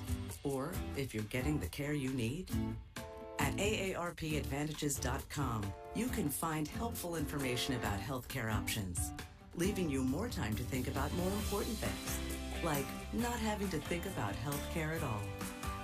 Surround yourself with healthy advantages at AARPadvantages.com/health.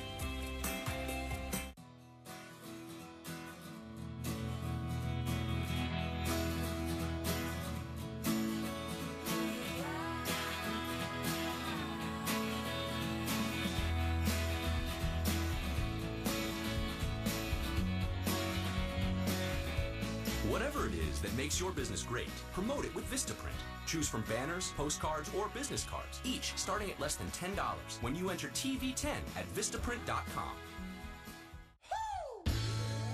I enjoy the fresher things in life. Fresh towels, fresh soaps, and of course, TripAdvisor's freshest, lowest prices. So, if you're anything like me, you'll want to check TripAdvisor. We now instantly compare prices from over 200 booking sites to find you the lowest price on the hotel you want. Go on, try something fresh. TripAdvisor, the latest reviews, the lowest prices. Everybody knows smoking is bad for you. But what you might not know is that sitting all day at your desk may be just as bad. It may lead to heart disease and back pain. But standing more and sitting less is better for you. It decreases back pain and increases circulation.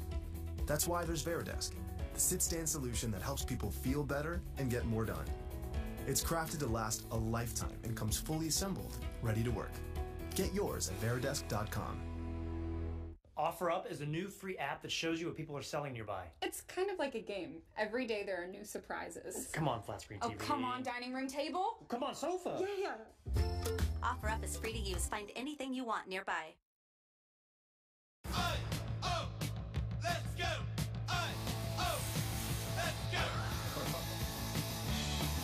Looking good. Season 10 of Anthony Bourdain Parts Unknown starts Sunday, October 1st at 9 on CNN.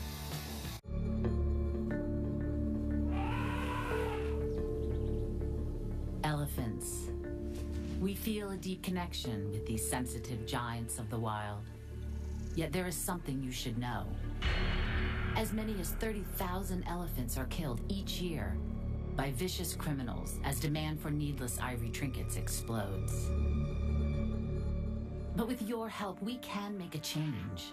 WWF is working around the world to address global threats to wildlife and their habitats, such as poaching and illegal ivory trade.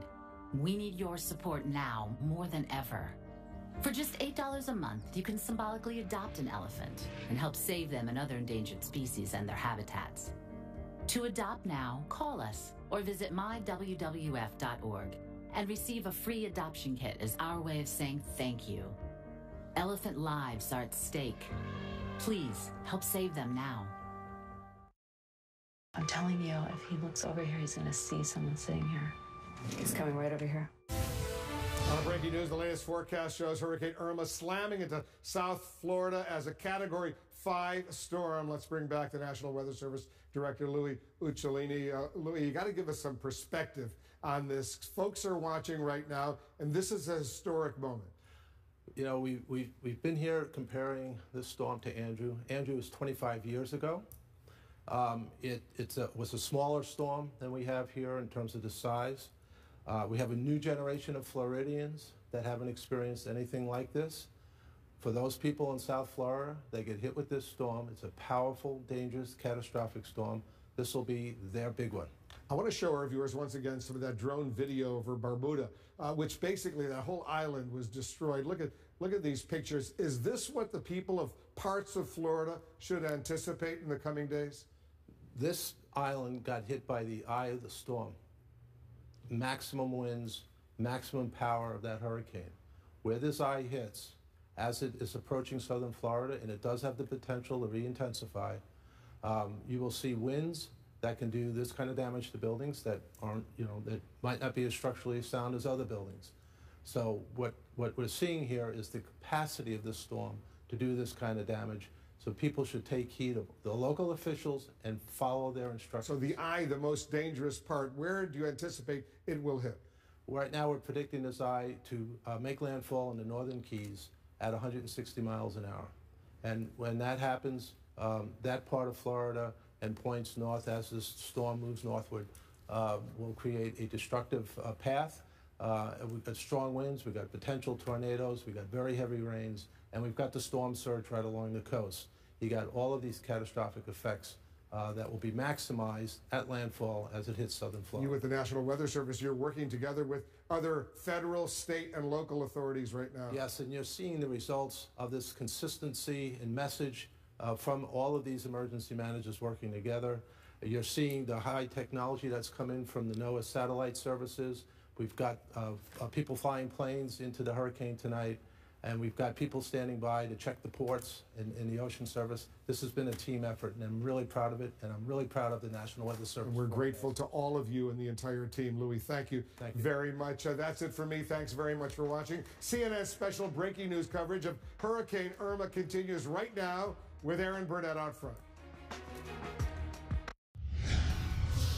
Up front next, breaking news. Get out. It's happening. Hurricane Irma, a storm the size of Texas, heading for Florida. The latest forecast, Irma getting stronger.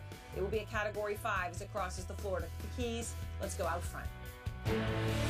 This is CNN Breaking News. Good evening, I'm Erin Burnett. Out front this evening, the breaking news. Impact. This is as real as it gets. Those are the exact words from the National Weather Service, warning people to get out of the way of Hurricane Irma now. The full message came out on Twitter.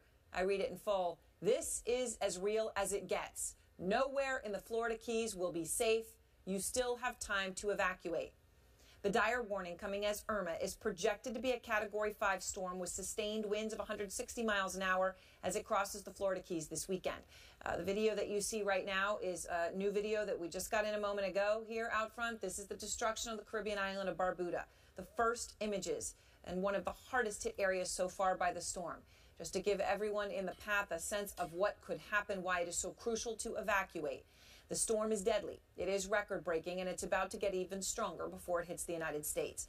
Residents at this hour are still trying to get out of harm's way. You see the shots there of the highways. It's a mass exodus, and it is one of the biggest in American history. Right now, it is the last call for people to flee. In just a matter of hours, it will be too late. And first responders are warning they will not be able to save anyone during the storm once it hits. The stunning image that you see right there is from the space station. It shows Irma, massive and terrifying, moving towards Florida, many times bigger than Hurricane Andrew was. Governor Rick Scott says all Floridians should be ready to leave. The window, though, he says, is closing. I'm a dad and I'm a grandfather. I love my family. I can't imagine life without them. Do not put yourself or your family at risk. If you've been ordered to evacuate and are still home, please go to a shelter. This is life or death, and Governor Scott's going to be out front updating us in just a couple of moments. At this hour, we're not only tracking Irma, we are watching Hurricane Jose, now a Category 4 storm right behind Irma in the Atlantic. We have reporters across Irma's reach, firsthand witnesses to the storm and its effects. We begin with Allison Chinchar in the CNN Weather Center. Allison, you're looking at the very latest models, the forecasts that are just coming in, and right now, is it fair to say, it is nearly certain southern Florida will be hit by this storm as a major catastrophic hurricane? All of the models, Aaron, have really come together in the last several hours to make very clear what that track is going to be. And that track clearly includes Florida and in the short term. So here's what we know. As of the last advisory, several things have changed. For starters, wind gusts have now gone up from 185 to 190 miles per hour. The forward movement is now west at 12 miles per hour. This has slowed a little bit, but this is not uncommon. You often get a slower movement as it interacts with land, namely Cuba and the Bahamas right now. But the thing to note, it's sliding in between the two in some of the warmest waters in this area. That is exactly what every hurricane wants. Nice warm water. That is big fuel for these storms. And it's likely going to allow Irma to intensify over the next 24 hours. We expect it, as well as the National Hurricane Center, to increase up to around 160 mile per hour winds, which is a Category 5 storm as it crosses over the Florida Keys. Then as it goes over the main peninsula of Florida, likely a Category 4 storm, and then it quickly weakens as it makes its way to the north, but still likely to be awfully close to hurricane strength as it reaches over the Georgia state line. Storm surge is going to be one of the big factors with this storm. From West Palm Beach stretching down to Key West, we're looking at storm surge of 5 to 10 feet. On the southwest side, it's actually going to be slightly higher. Naples stretching down to Key West, 8 to 12 feet. This has to do with the drop-off. On the eastern side of Florida, it's a much sharper drop in the ocean when you're going from the beach. On the west side, it's much more gradual. That allows the water to accumulate up much higher than it would on the eastern side. So that's why you're going to get likely some much higher storm surge on that southwestern region. We have also added counties to hurricane watches and hurricane warnings. This is likely going to continue in the next 24 hours as we get closer to landfall. So even if you don't see your particular county under a hurricane watch or a hurricane warning in Florida, doesn't mean it's going to stay that way. Landfall as of this point, Aaron, is expected to be early Sunday morning local time. However, many of these cities, including Naples, Miami, Key West, are likely going to start to see impacts from the outer bands of these storms in just a few hours from now. All right, Allison, thank you very much. And we're going to be checking back in with you in just a few moments through the hour. Of course, as every tiny little change in this forecasted path makes such a huge difference. As we speak, the storm's crippling winds, the rains, are already pummeling Cuba, and streets are flooded. Power is out. Look, this is a country that was ravaged by Hurricane Matthew just a year ago, reducing homes to piles of timber. Hurricane Matthew that sort of just skirted by Florida. Not going to happen this year. Patrick Ottman is out front live in Cuba in the midst of this. And Patrick, it has really started to arrive. It is deteriorated almost in the last few minutes. Aaron, it went from a moment where we're getting ready for a live shot, my cameraman Scotty McWinney and I, and all of a sudden this, out of nowhere, this gust came in, the sky turned black. I didn't have a rain jacket on because we haven't had a drop of rain fall all day, and then just this torrent of water came and almost knocked me over. So just goes to show how quickly and how unexpectedly things can change. We are getting a much weaker version of this storm because it is far, far off the coast. Florida is not going to be so lucky. They're in for a direct hit, and they're going to see much worse conditions than what we're experiencing right now in Cuba. And you know, when we're looking at the images here of what just happened to you a moment ago, Patrick, I think what you're pointing out is it just came upon you suddenly. It's not like as if you had any warning.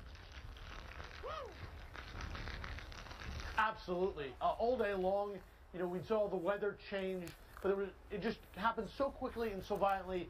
So when the storm is coming at you, you shouldn't be outside. You shouldn't certainly be near the water. And you have to be prepared because it can change at a moment, and you can be just completely overwhelmed by the sheer fury and power of the storm. All right, Patrick Ottman, thank you very much, reporting from Cuba, where, as we said, that storm is starting to impact right now as it gets ready for that turn to Miami and the Florida Keys. Thank you, Patrick, and I want to go now to Reed Timmer, AccuWeather storm chaser, who's witnessed firsthand, frankly, some of the most powerful storms in history. And Reed, I'm glad to have you back. You know, we just saw that sudden that image there of our reporter. He was standing there, and then all of a sudden, the wind and the rain, and literally unable to even put a coat on. Now that storm is going to turn into warmer water and head to the Keys. What is your biggest concern?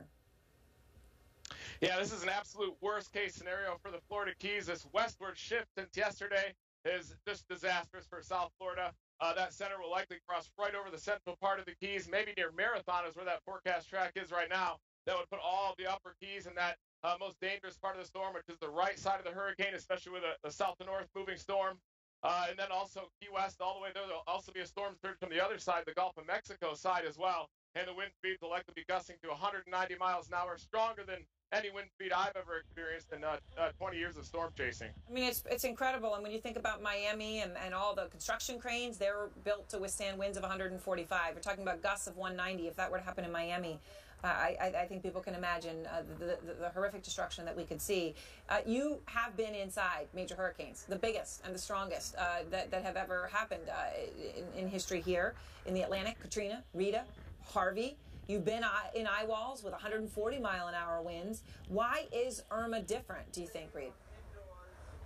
Well, all of these storms are unique, but Irma is like all these storms, but much stronger. Stronger wind speeds, winds gusting to 190 miles an hour. It's a Category 5. It sustained Category 5 status for longer than any other storm. It was the strongest in the Atlantic Ocean.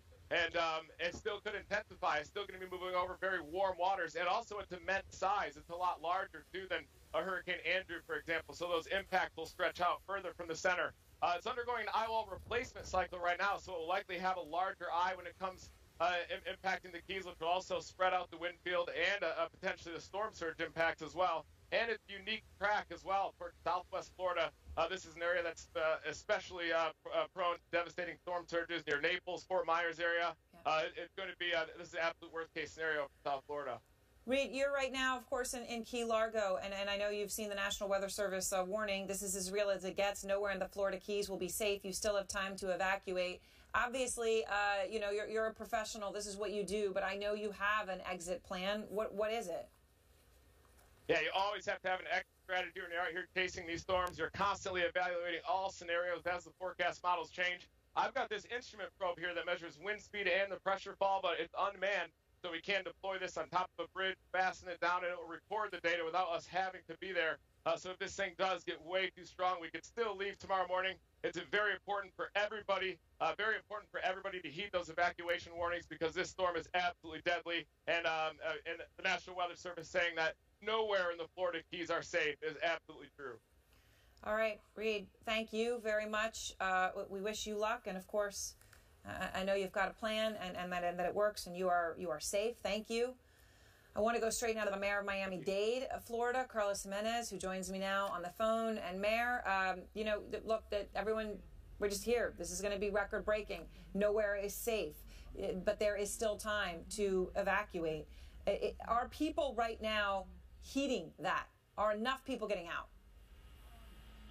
Yes, I think we're having a record number of people going into our shelters. We've actually made provisions to open an unprecedented number of shelters with about 100,000 person capacity. So that's record breaking in itself. And so, yeah, I do believe that they're heeding the warning. I think also an unprecedented number of Miamians ended up leaving Dade County and going to further into other states. So normally we look at these hurricanes as part of our life, and we hunker down and we do okay. But this hurricane is something different. It's Category 5 has been Category 5 for a long time, and so people are really respecting it. And also the images that came out of Houston. People are now that put an impression in them. So yes, we're getting prepared. We are prepared today. It was good to see that a lot of people had already done their preparations. Traffic was very light, which indicates to me that they had already done what they were going to do, and they're hunkering down for the storm. For those who have not, and we're going to hear from some of them later this hour, but for those who have not, at what point is it too late, right? Because we all know one of the worst places to be, of course, is on the road when a storm hits. That could be a death warrant. At what point would you say, if you haven't gone, you need to stay? Well, it's difficult to say. I mean, how many people make that decision at the last minute? The more people that make that decision at the last minute, the more likely it is that you're going to be stuck in traffic and won't be able to get out. And so, but I know that a lot of people have already made that decision, have already left. The people that need to evacuate can evacuate, into a friend's house, coworkers, et cetera. Here in Miami-Dade County, we do have capacity for 100,000 people, but that's for us. And we've always said ours are the shelter of last resort. It's much better to be with friends and coworkers and family versus being in a shelter. Those that have no other place to go, that's who we shelter. Mayor, where will you be? We expect a lot of people to actually take advantage of our shelters. I'm sorry, I asked. So where will you be? Obviously, you're going to be leading a lot of the disaster response. Where will you be when the storm strikes? I'll be in the EOC, our Emergency Operations Center, and when the storm hits, because as soon as the storm passes, then begins the process of recuperating and the restoration, and also assessing damage, and then getting our folks to respond to those most in need, and then whatever it is that happened to Miami-Dade County, make it right, and that's where I'm going to be. So that has to start from the first minute after the wind subside. And Mayor, what is your biggest fear when you look at a storm here that is several times the size of Hurricane Andrew? It's going to get stronger as it hits the warm water off the coast of the Keys. What is your biggest fear? Obviously, storm surge is the one that kills the most people. Is storm surge, and we have and the reasons for our evacuation, precedent 600,000 people, is because the storm surge maps we got from the National Hurricane Center, and so I want to make sure that those folks in those areas, especially those vulnerable areas along the coast, move out, because they could have some very deadly storm surge coming from this hurricane, which is very large and can push a large amount of water inland. Second thing I'm worried about, obviously, then is property damage. First thing, obviously, loss of life. But outside of that, storm surge is loss of life, and then property damage, and then our economic engines, the airport and the seaport, and then everybody else's livelihood. So yeah, there's a lot of things to worry about.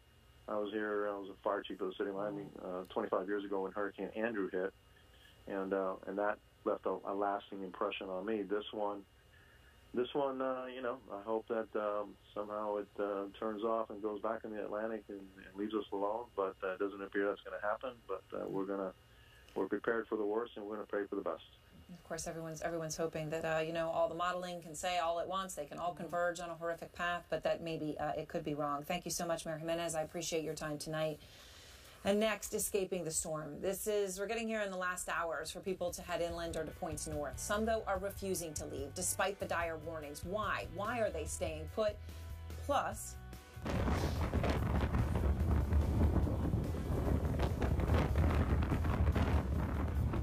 that's the scene from Great Exuma Island. That is the Bahamas. There is an American stuck there as the hurricane's wrath just starts to strike. She is my guest. And Irma's relentless assault closing in on Miami. The Florida governor, Rick Scott, is out front next. Aaron Burnett out front. Brought to you by Voya Financial. Changing the way you think of retirement. I'm Val, the Orange Money Retirement Squirrel from Voya. I represent the money you save for the future. Who's he? He's the green money you can spend now. What's up? Gonna pay some bills, maybe buy a new tennis racket. He's got a killer backhand. When it's time to get organized for retirement, it's time to get Voya. We just gotta take it one game at a time. Next question. Odell, can you repeat everything you just said? My live stream won't load. Technical foul. Wrong sport. Wrong network. You see, you need unlimited on Verizon. It's America's largest, most reliable 4G LTE network. They won't let you down in places like this, even in the strike zone. It's the red zone. Pretty sure it's the strike zone. Here, use mine. All right, see you on the court, champ. Heads up. When it really, really matters, you need the best network and the best unlimited. Now plans start at $40 per line for 4 lines.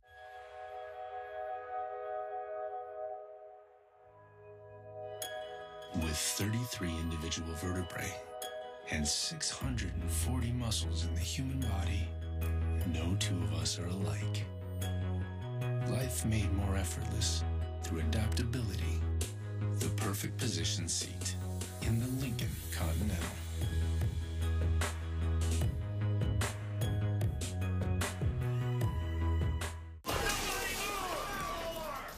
Do something.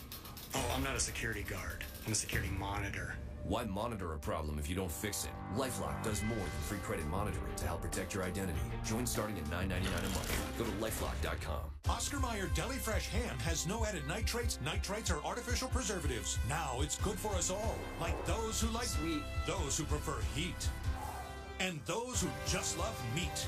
Oscar Mayer Deli Fresh. Sweet. Vikings didn't actually have horns on their helmets. Ostriches don't really stick their heads in the sand. And a real John Deere is actually real affordable. You learn something new every day. The surprisingly affordable John Deere E-Series tractors. Where are we? About to see Progressive's new Home Quote Explorer, where you can compare multiple quote options online and choose what's right for you. Whoa. Flo and Jamie here to see HQX. Flo and Jamie, request entry. Slovakia. Triceratops. Tapioca. Racquetball. Staccato. Me llamo Jaime. Pumpernickel. Pudding. Hey, guys. Home Quote Explorer. It's home insurance made easy. That's what it is. Hey, guys. When you have moderate to severe ulcerative colitis, the unpredictability of a flare may weigh on your mind. Thinking about what to avoid, where to go, and how to work around your UC. That's how I thought it had to be. But then I talked to my doctor about Humira and learned Humira can help get and keep UC under control when certain medications haven't worked well enough. Humira can lower your ability to fight infections, including tuberculosis. Serious, sometimes fatal infections and cancers, including lymphoma, have happened, as have blood, liver, and nervous system problems, serious allergic reactions, and new or worsening heart failure. Before treatment, get tested for TB. Tell your doctor if you've been to areas where certain fungal infections are common, and if you've had TB, hepatitis B, are prone to infections, or have flu-like symptoms or sores. Don't start Humira if you have an infection. Raise your expectations and ask your gastroenterologist if Humira may be right for you. With Humira, control is possible. Breaking news, mass exodus out of Florida. Residents fleeing Irma's path. The hurricane now expected to make landfall as a Category 5. Evacuations are underway out of the Miami area. It is one of the largest evacuations in American history. Ed Lavandera is out front in Miami. And Ed, what are people telling you? Hi, Aaron. Well, we were on the roads of the Miami area today expecting to see a mass exodus of even more people hitting the roads. But what we heard from several people throughout the day is that they had survived Hurricane Andrew nearly 25 years ago, and they feel they can do the same this time around as well. Those are to go. The 3 chili cheese fries are to go. John Angelica commands the counter at Arbetter's hot dog shop just like he has for 20 years, slinging chili dogs and cheese fries for a steady line of customers who have no intention of leaving. Heck no. No, I'm not leaving. I've been here for every other hurricane, never had a problem, so, not afraid of Irma. Maybe should be, but...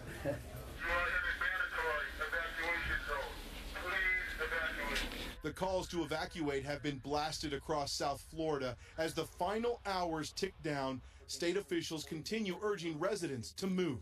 Anywhere in the state, if you're told to evacuate, leave, get out quickly. I'm a dad and I'm a grandfather. I love my family. I can't imagine life without them. Do not put yourself or your family at risk. Hundreds of thousands of people have hit the roads to escape the path of Hurricane Irma. But there is still the League of Unshakable Residents who refuse to leave. Like Bob Birdwell. I'm staying. He didn't evacuate for Hurricane Andrew and won't again this time. I went through Andrew, so this is just another wind and rain, I think. I think when your day's up, your day is up. Make it 3 fries and a cheese fry. John Angelica made it through Hurricane Andrew as well. And after he's done selling the last hot dogs on the shelf, drive through the next window and pick it up. He'll lock up Arbetters, go home, and wait. It's a fine line between bravery and stupidity sometimes. Fine line between bravery and stupidity? Sometimes, or foolishness, whatever you want to call it. But, are you dancing along that line? Yeah, it might be. We're going to find out on Monday, I guess.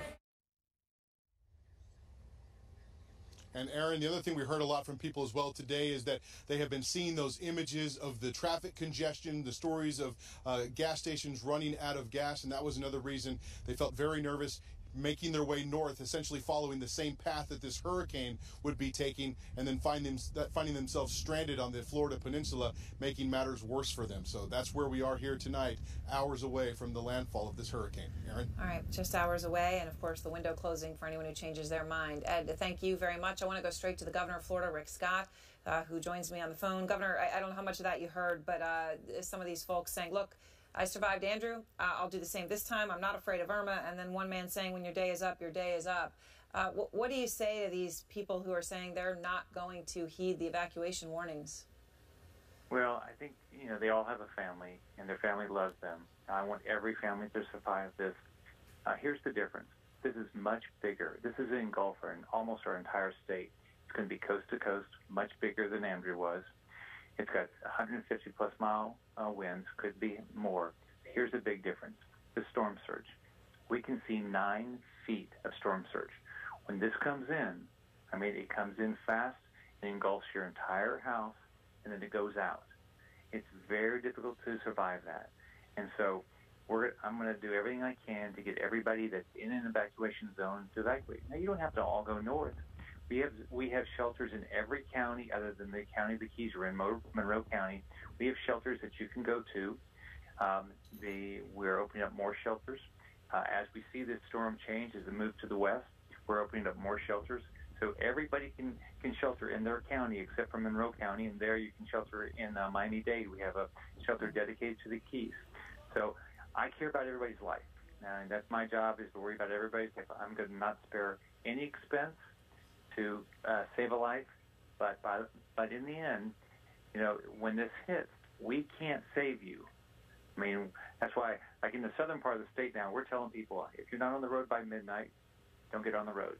We're doing everything we can to make sure we have fuel, especially on our evacuation routes, so people can get to where they want to go.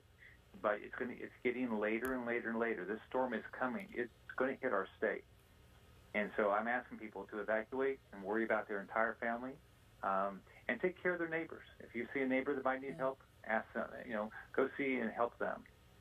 And how, you know, some of the people that we've talked to, you know, one woman I was talking to, there's this fear of the traffic, right? That they can't get out in time or running out of gasoline. I know you've done a lot on the gas front, you know, trying to say you're going to escort even people who work at the gas stations. You're going to escort gas in. You're going to escort them out to make sure that people have enough. But it sounds like what you're saying is that you really just have a few hours left, or you stay put. Right. In the southern part of the state, if you're not on the road by midnight, don't get on the road. But you don't have to leave your county. We have shelters in all of our counties other than the Keys. You can go to that. You go there. We've got a 800 number. If you can't get there because of fuel or whatever reason, call 800-342-3772. So just, you know, call the state emergency hotline. We will figure out how to get you out, but we can't do it. We can't do it during the storm. So I'm telling everybody, if you're in an evacuation route, get out now. And I've said this all along. I love my family. I can't imagine life without my family. I'm sure everybody's in that same position. As governor, I'm going to do everything I can to get them out. You can look at the traffic. It's at fl511.com. You can look at, there's traffic cameras all across the state, plus we have information. You can go to, there's an app called Gas Buddy. You can see where the gas is. Now, unfortunately, the ports are closing down, and so we're not going to get more gas after in the next few hours. All right, and that, of course, gives the timing everyone needs to know. Governor, I appreciate your time. Thank you very much. All of our thoughts are with you. Thanks. All right, thank you. All right, bye-bye. And next, the head of the National Hurricane Center warning that it may not be a survivable situation for anyone riding the storm out in the Florida Keys. He's out front next. And the incredible images that we are just getting in from Barbuda, our reporter just back, 95% of this island destroyed. This is what that looks like. We are going to show you here, of course, as this storm turns and accelerates into Florida. And flying through the heart of Hurricane Irma. My next guest is on a plane right now, literally collecting storm data in that storm that's going to help project its path. It's going to call us from that flight.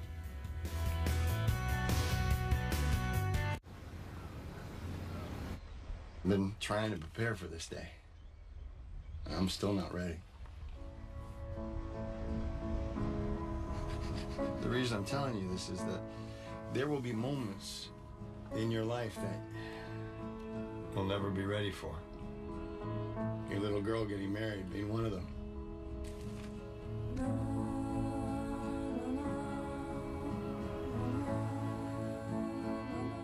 Haven't you ever wanted something more, Barry? Watch your step. A pilot like you should be serving your country. You're CIA. Based on an incredible true story. We're sending you to Colombia. Of the CIA's biggest secret. I helped build the biggest drug cartel this world has ever seen.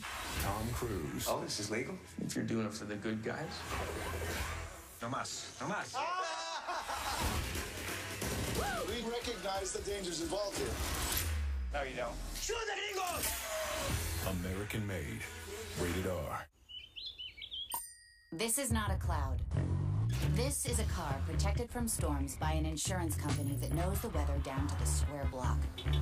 This is a diamond tracked on a blockchain protected against fraud, theft, and trafficking. This is a financial transaction secure from hacks and threats others can't see. This is a patient's medical history made secure while still available to their doctor at their fingertips. This is an asteroid live streamed to millions of viewers from 220 miles above Earth. This is AI trained by experts in 20 industries. Your industry. Hello. This is not the cloud you know. This is the IBM Cloud. Built for your business, designed for your data, secure to the core. The IBM Cloud is the cloud for enterprise. Yours. This is a quest. explore the wonders of our world. Never seen anything like this before. Go there before it's gone. The Wonder List with Bill Weir returns Saturday, October 7th at 9 on CNN. This is Dave, his dog Cooper, and I'm Randy. We sell socks. Why socks? We found out that socks are the #1 most requested clothing item at homeless shelters. So for every pair we sell, we donate a pair to someone in need. But first we had to fix this. Socks shouldn't fall down. Fixed. Lack of arch support. Fixed. Socks shouldn't have an annoying seam. Fixed. The result? Socks so comfortable we've been able to sell and donate over 2.5 million pairs. Get an additional 20% off your first order at bombas.com. I won this 55-inch TV for less than $30 on DealDash.com. I got this $1,200 computer for $100.71. These aren't actors, they're real people who got real savings at DealDash.com, the fair and honest bidding site. At DealDash.com, you can save up to 99%, but hurry, everything must go. And shipping is always free. Visit DealDash.com and start bidding today.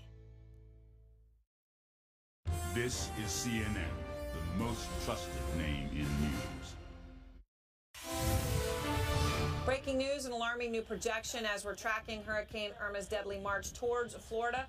The National Weather Service now forecasting that Irma will slam Florida as a monster Category 5 storm. That would put Irma back at the same intensity in terms of its category as when it tore through the Caribbean, decimating entire islands. It had been downgraded to a 4, but going to come back up, speed up, coming into Florida.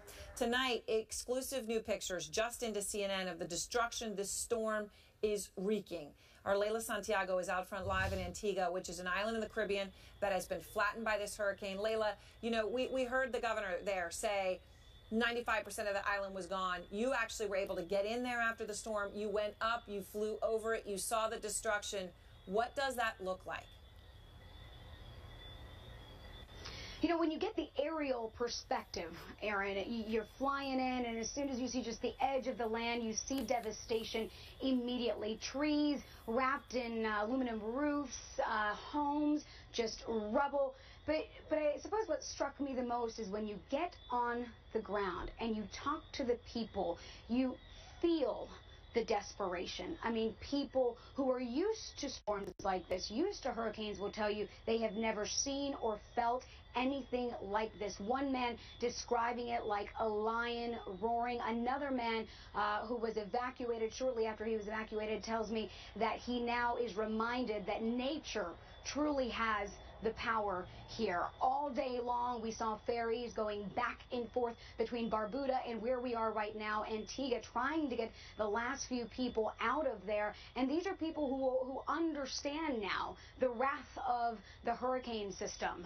You know, they have very little left, bringing just a few bags on these ferries, on these helicopters, trying to get out in time before Hurricane Jose hits that same exact island. One would think maybe there's not much left to take out, but we'll find out after Hurricane Jose sort of makes its way through this area. And every single time I asked someone, Aaron, I said, listen, Hurricane Irma not done yet. What would you tell someone in that path? Every single time, the immediate answer was get out.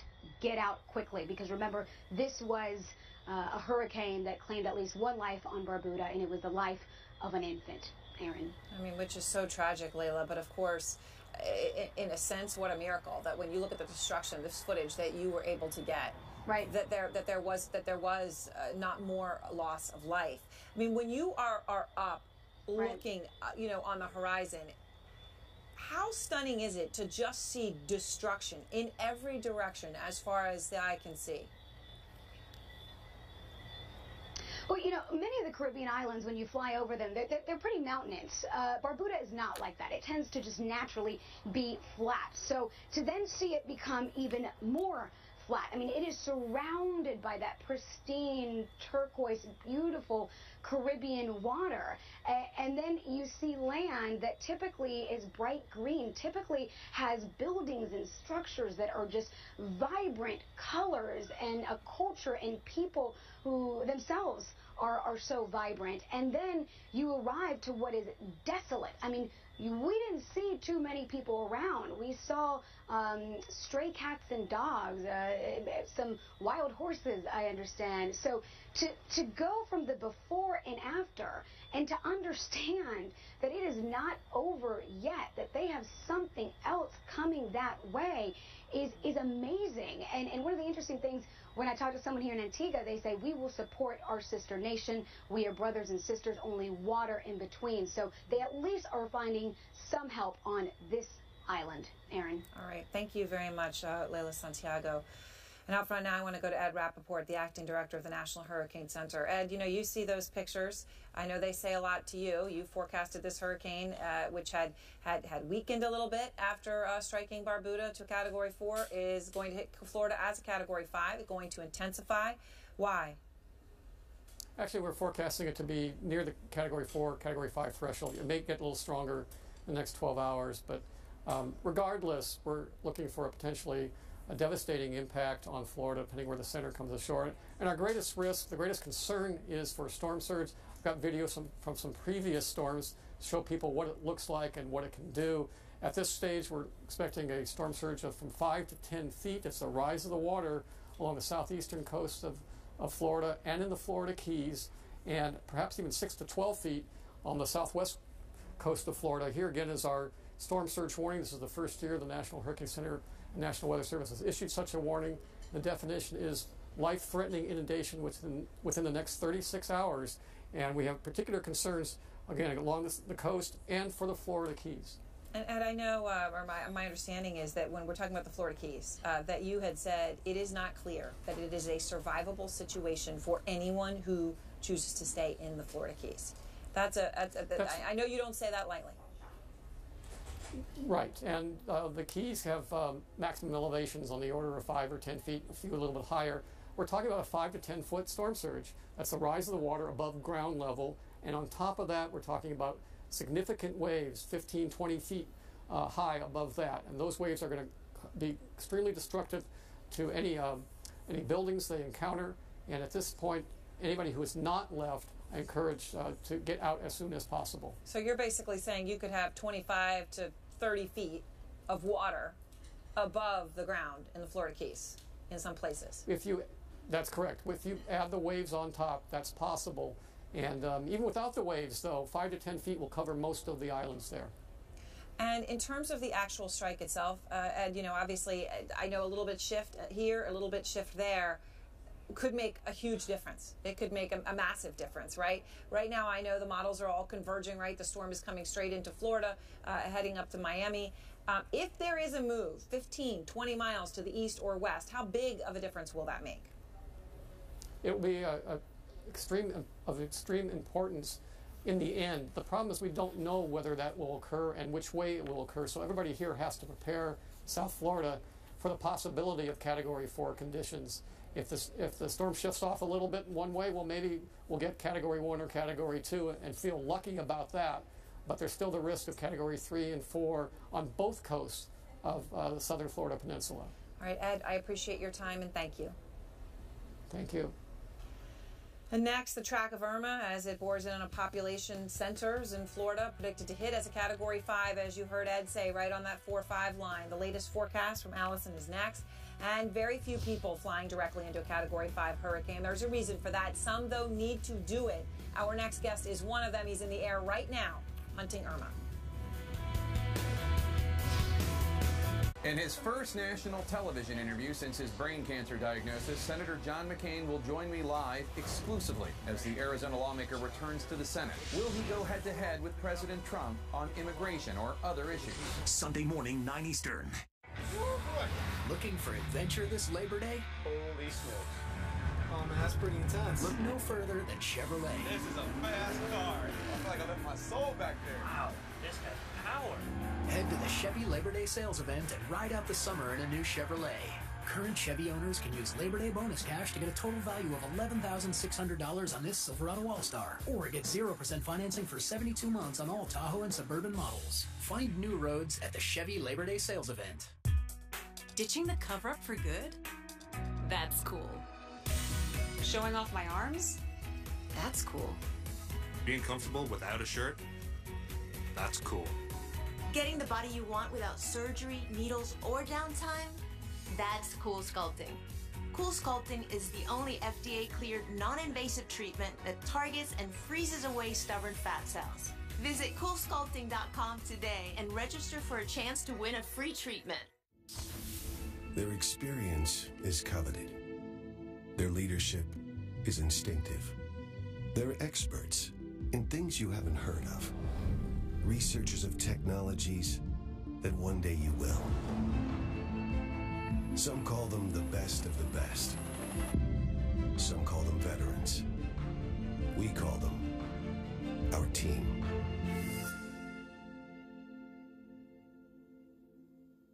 Who's your man? No man, just me. They do what they do. So would I. There's going to be an opportunity coming your way. When do we start? At Farmers, we've seen almost everything, so we know how to cover almost anything, even a swing set standoff.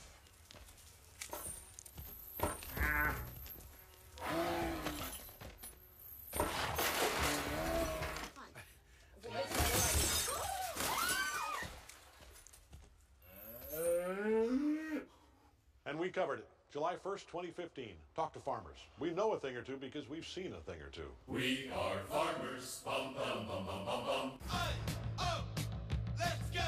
I-O, let's go. Looking good. Season 10 of Anthony Bourdain Parts Unknown starts Sunday, October 1st at 9 on CNN. Okay, I did have plans today. Now I have wet hair. And I have to find a plumber. A really good one. When I need to hire someone, I go to Thumbtack.com. Thumbtack sends me up to 5 bids for free. I hire my favorite. Thumbtack has photographers, painters, handymen, even personal trainers. No matter what I need done, Thumbtack can help. Tackle your to-do list at Thumbtack.com today. It's time to get smart about home security. Introducing Floodlight Cam by Ring, a motion-activated security light with an HD camera. Don't even think about it. That lets you know when anyone steps on your property. Illuminate every corner of your home with a ring of security. Smart enough to detect people and objects. Hey, girls. Hi, Dad. With Floodlight Cam, you can stop crime before it happens. Protecting your home has never been easier. Now that's security in a whole new light. This is CNN, the most trusted name in news.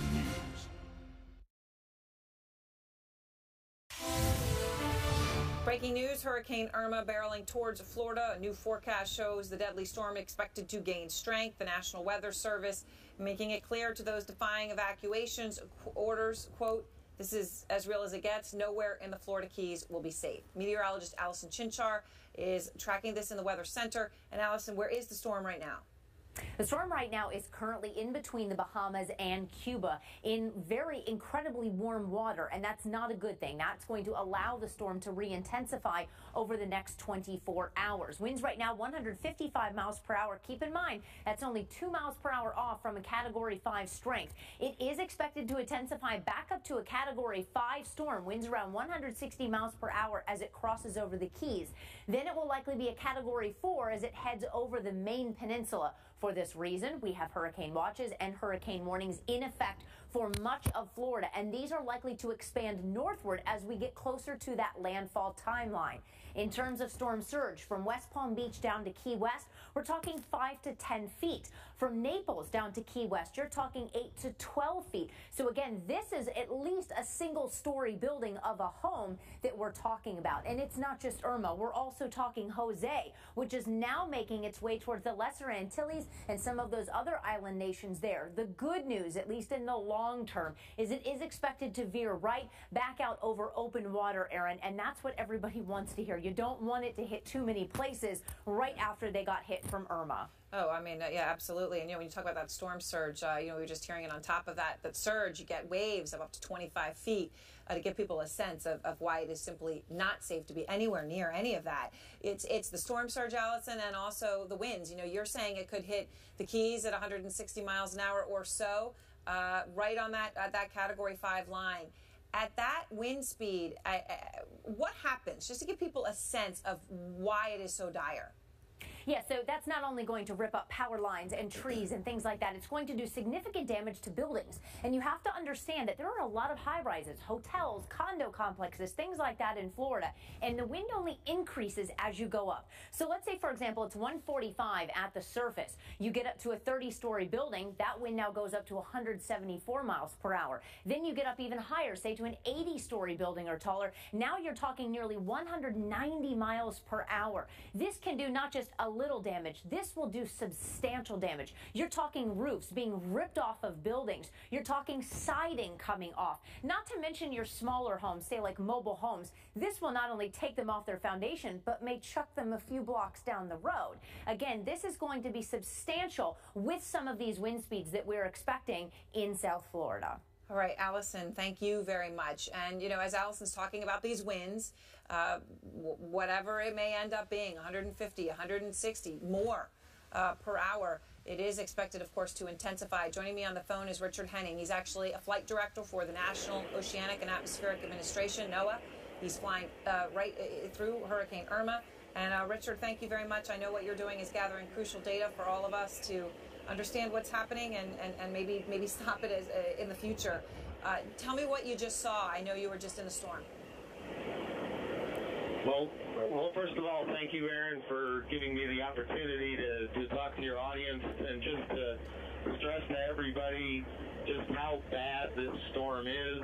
I've been flying hurricane reconnaissance for 21 years, and this is every bit as bad as what I saw in Hurricane Katrina in 2005. So people need to take this very seriously. We still have a storm that is right there on the borderline between Category 4 and Category 5. I don't think that people need to worry too much about fluctuations in intensity. In other words, if it goes from 5 to 4, that it's necessarily weakening. It just means that the wind field is maybe just broadening. Maybe some of the energy from the center of the storm is spreading out, which is actually not good news. That makes more storm surge. So what we're doing right now is we're flying up at 45,000 feet, dropping a pattern of 32 dropsons into the storm, and then even more importantly, in the path of the storm and in the parts of the atmosphere that are going to dictate where the storm goes, what we call the steering currents. And from all the information we've gathered, the Hurricane Center forecast looks very good right now, and that's bad news. I don't anticipate, based on what we've seen, any kind of sharp, unexpected turns that would spare South Florida. So everybody needs to really, really pay attention to the latest advisories.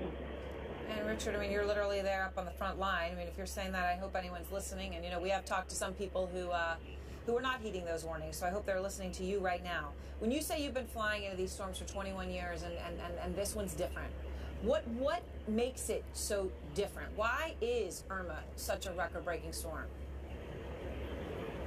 Well, Irma formed in a part of the Atlantic where you typically don't get Category 5 hurricanes. Irma is the strongest hurricane that we have on record, at least over the last 50, 100 years, to hit the northeast corner of the Leeward Islands. And it did an incredible amount of damage in places like Barbuda and Anguilla. And so Puerto Rico was somewhat lucky because the worst of the eye wall stayed offshore. Some of the Bahamian islands in its path, though, may not be so lucky. They may encounter the full brunt of the storm. And again, I'm very concerned about the southern end of Florida, whether it heads towards Fort Myers, whether it heads across the center of the Florida Keys.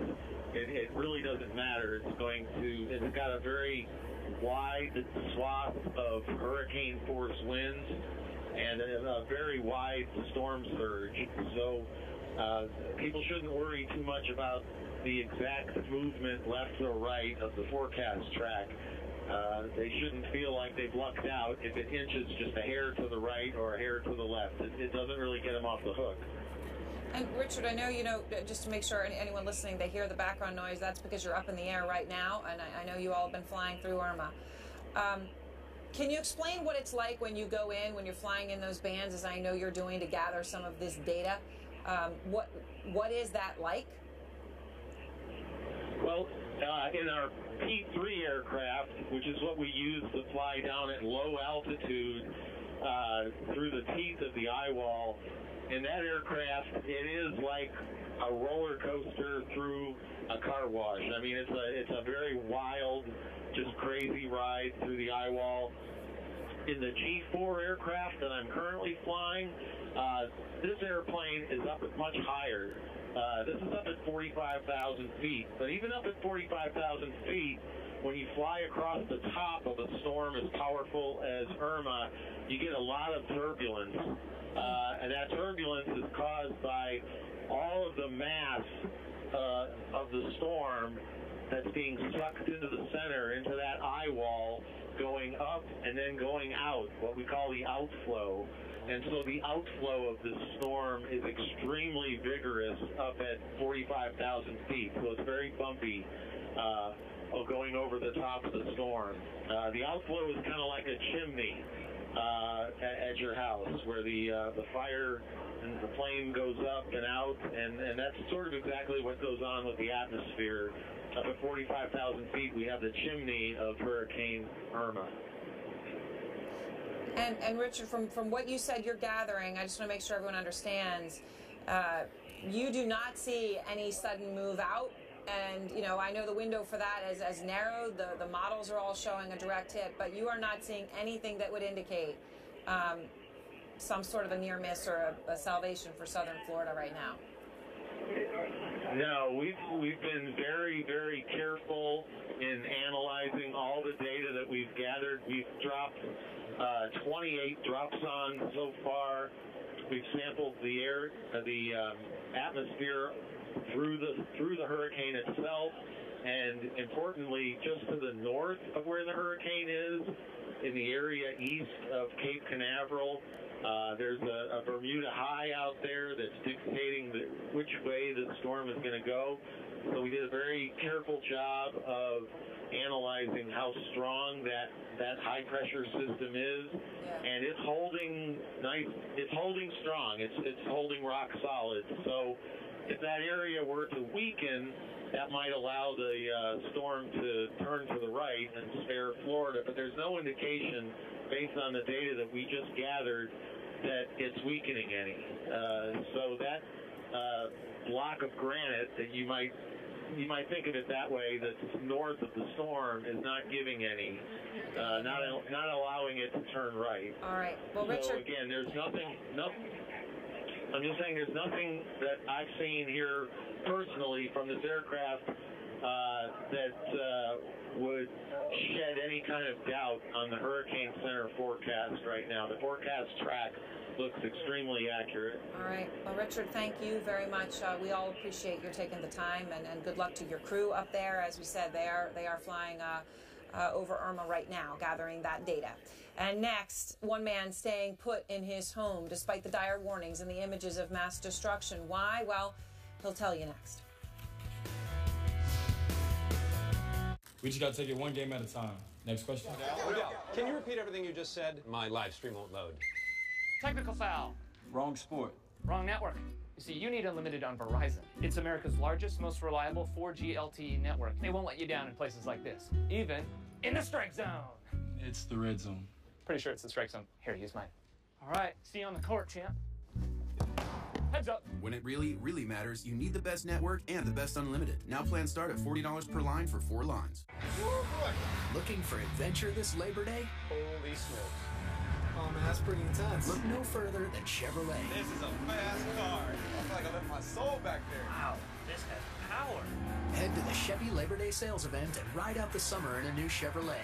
Now use Labor Day bonus cash to get $4,000 total cash allowance on most Chevy Traverse models, or get 20% below MSRP on select 2017 Chevy models in stock.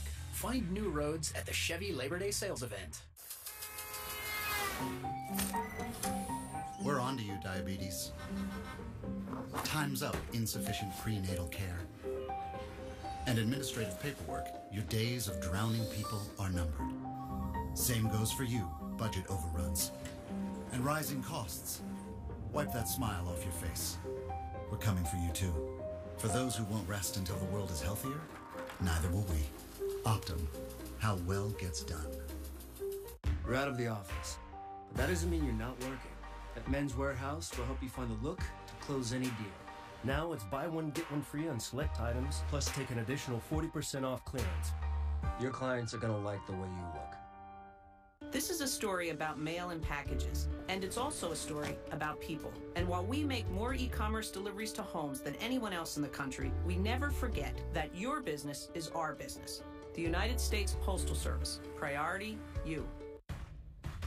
Americans, 83% try to eat healthy, yet up to 90% fall short on getting key nutrients. Let's do more. One-A-Day Men's, complete with key nutrients we may need, plus heart health support with B vitamins. One-A-Day Men's. Keep your hair strong against hot styling tools with Pantene 3-Minute Miracle Daily Conditioner. A super concentrated Pro-V formula makes hair stronger in just 3 minutes, so it's smoother every day. Because strong is beautiful. Baby's name is Stephen Wright. It's Stephen with the PH. The address is 531 Sage Street. That's just next to City Hall. Where are my keys? My glasses? Head. Wait, how are you doing this? Focus Factor. Focus Factor has been clinically shown to improve memory, concentration, and focus. It improves verbal learning and short-term memory by 44%. So get your Einstein on. Yo! Wow, Dad's on it too. Focus Factor. Available online at focusfactor.com and most fine retailers. Breaking news, Hurricane Irma closing in on Florida, now expected to make landfall as a Category 5 or very close to it storm. The Florida governor warning residents in southern Florida, if they're not on the road by midnight tonight, it's too late to get out. My next guest is Joel Melendez. He lives in Homestead, Florida, and we told you his story last night. He's been boarding up houses in the area for free, trying to help others, trying to help his neighbors and loved ones. It's traumatizing, you know? It's serious, you know? This ain't no game. You know, I feel for a lot of people that I can't help, that I can't get to because I'm only one guy, my brother and I, you know? So hopefully I made some type of change or I saved a life or two. That's all that matters. Parts of Homestead are now under a mandatory evacuation. Joel, though, is not leaving, and he joins me now. Joel, look, we hope you're doing well. I know you've been doing so much to try to help others. I know you were planning to evacuate, but late last night you decided not to. How come? Well, ma'am, it's a lot of reasons why, ma'am. You know, I've tried to create a buddy system where all my loved ones and my wife's loved ones as well can evacuate evenly, and it just didn't work out like that, you know, and due to the fact that they have many, many years here in Homestead and us being, you know, growing up here, we just, you know, decide that we're going to stick it out and we're not going to leave one another behind. So we've set up quite a few things within buddy systems and attack plans and making sure we're able to ride this storm out, you know, the safest, you know, just to make sure that we're alive come Monday or Tuesday or whenever this does blow over. And it's just not for us here in Homestead, man. You know, everybody, you know, whoever's watching this right now, take this serious. You know, don't wait for the last minute to get on the road. Listen to the governor. You know, if you need to get out of here now. If you're going to hunker down, start making your plan of attacks and having your secondary, you know, processing and plan B, plan A. Make sure that everybody that you're going to be responsible for is aware of the drills and when they are announced and they're given an order to make a move, that we have to make a move together and as a team, because that's the only way we're going to be able to survive this, man. Joel, I know when you see the images, you know, Barbuda coming in, just the complete devastation. You were there for Hurricane Andrew. Your childhood home was destroyed. You are aware of this, and we saw you, you know, tearing up yesterday, talking about trying to help others. I mean, are you afraid now that you've made this choice to stay? Ma'am, unfortunately, I like to answer that, ma'am, but I have to make sure I stay strong for my daughter, my wife, and my loved ones here. Everybody's afraid, ma'am. It's just not me. The people that are here, they don't know what's coming. you know, it's not about running out and last minute now. But it's not worrying about grocery store right now, man. It's about being prepared and making sure that when this comes through, you're ready. And with whatever it comes, you know, the storm surges, make sure you got your life vests. If you own a boat or you can share or you got any type of floatable devices, you know, the aftermath is what's really going to be horrible for us homestead, you know, natives. And it's just going to be catastrophic. And I'm sorry to say this, and I hope, you know, if my daughter listens to me now, she'll know that I'm going to make sure I'm going to do my best, and I'm going to give it all I got to make sure that we're all alive come Monday. All right. Well, Joel, we will talk to you then, and you are in our thoughts. Thank you very much. Thank you, ma'am. God bless you all. And thanks to all of you for joining us. Our breaking news coverage continues. Good evening from Miami Beach, where, as you can tell, just the first outer bands of the storm are starting to be felt. The wind has just started to pick up here over the last 15 or 20 minutes, but this is a faint whisper of the winds, the deadly winds that are still to come. Late today, we learned the worst, that Hurricane Irma is expected to grow again on its final approach to the area, and when it hits the Florida Keys, just a few hours drive from here, it may once again be a Category 5 storm, a killer storm already. Not only that, the track now puts both coasts here at risk of enormous storm surges, up to 10 feet here on Miami Beach, up to a dozen feet on the Gulf. That and the sheer size of this monster, it now has hurricane warnings, evacuation orders, and traffic jams extending even farther north in Florida, and the clock is ticking. The governor now saying all Floridians, everyone, should be ready to evacuate. Leave now, he said, not tonight, not in an hour, now. We've got a lot of coverage tonight across the state, in the Keys, in Cuba, the Caribbean. We begin, though, with CNN's Allison Chinchar in the Weather Center. So a new forecast just came in with Irma. Explain where it is, how strong it is, and where it's heading. Right, so right now it is currently in between the Bahamas and in Cuba. That's not a good thing. It's in very warm water, and that's going to allow the storm to intensify over the coming hours, likely back up to Category 5 strength. We are just now starting to see some of the extreme outer stretches of the storm begin to produce showers and thunderstorms over the Florida Keys. That activity is likely going to increase in the coming hours. But again, the storm's still a very strong Category 4, just 2 miles per hour off from Category 5 strength. But we do expect it to get to Category 5 strength just as it crosses over the Florida Keys. For the main peninsula of Florida, likely to be a Category 4 and then weaken relatively quickly as it moves to the north. We have seen expansion of the counties that are under hurricane watches and hurricane warnings, and that, Anderson, is likely to continue to push off to the north in the coming hours as landfall gets closer and closer. At this point, landfall looks to be in the Florida Keys right around early Sunday morning. And storm surge, obviously a big factor here. What should residents here expect? Right, so starting from, say, about West Palm Beach, stretching down through Key West, we're talking 5 to 10 feet. On the southwestern side, say Naples down to Key West, we're talking 8 to 12 feet of surge. It's going to be slightly higher on the southwest side because that dip from where the beach goes and dives into the ocean is much shallower on the southwest side than it is on the eastern side. But to understand what this means for a lot of folks around you, keep in mind a single-story building is about 10 feet. So if we really end up getting storm surge of 5 to 10 feet, that means likely the entire first story of this home could be submerged in water, Anderson, and we saw so much of that in Houston because of Harvey, and we could end up seeing a very similar scenario play out for folks in South Florida. Allison, do you have a sense of where, you know, that northeast quadrant of the storm is going to be hitting in Florida? Is it too soon to tell? Likely, again, and all things can change, but likely it looks like it would be from Miami down to Key West, where you're going to encounter incredibly strong winds, and also you're going to encounter some very strong storm surge. Although the storm surge, Anderson, as we talked about, will actually peak in the southwestern corridor of Florida from Naples down to Key West. All right, Allison Chinchar, we're going to obviously be checking with you very closely over the next 2 hours. We're going to be got a lot of new storm information coming in. Bands of the storm have been lashing the north coast of Cuba for several hours now, as you can see from this video. Take a look at this. It's CNN's Patrick Ottman there trying to get his windbreaker back on. You get a sense of just how strong some of these bands are. In any case, he is now back with us, so let's go to him live. Patrick, what is the situation now? We saw you get hit with some heavy wind and rain just a short time ago. What's it? It looks like a lot calmer now. I guess that's you're kind of in between these bands.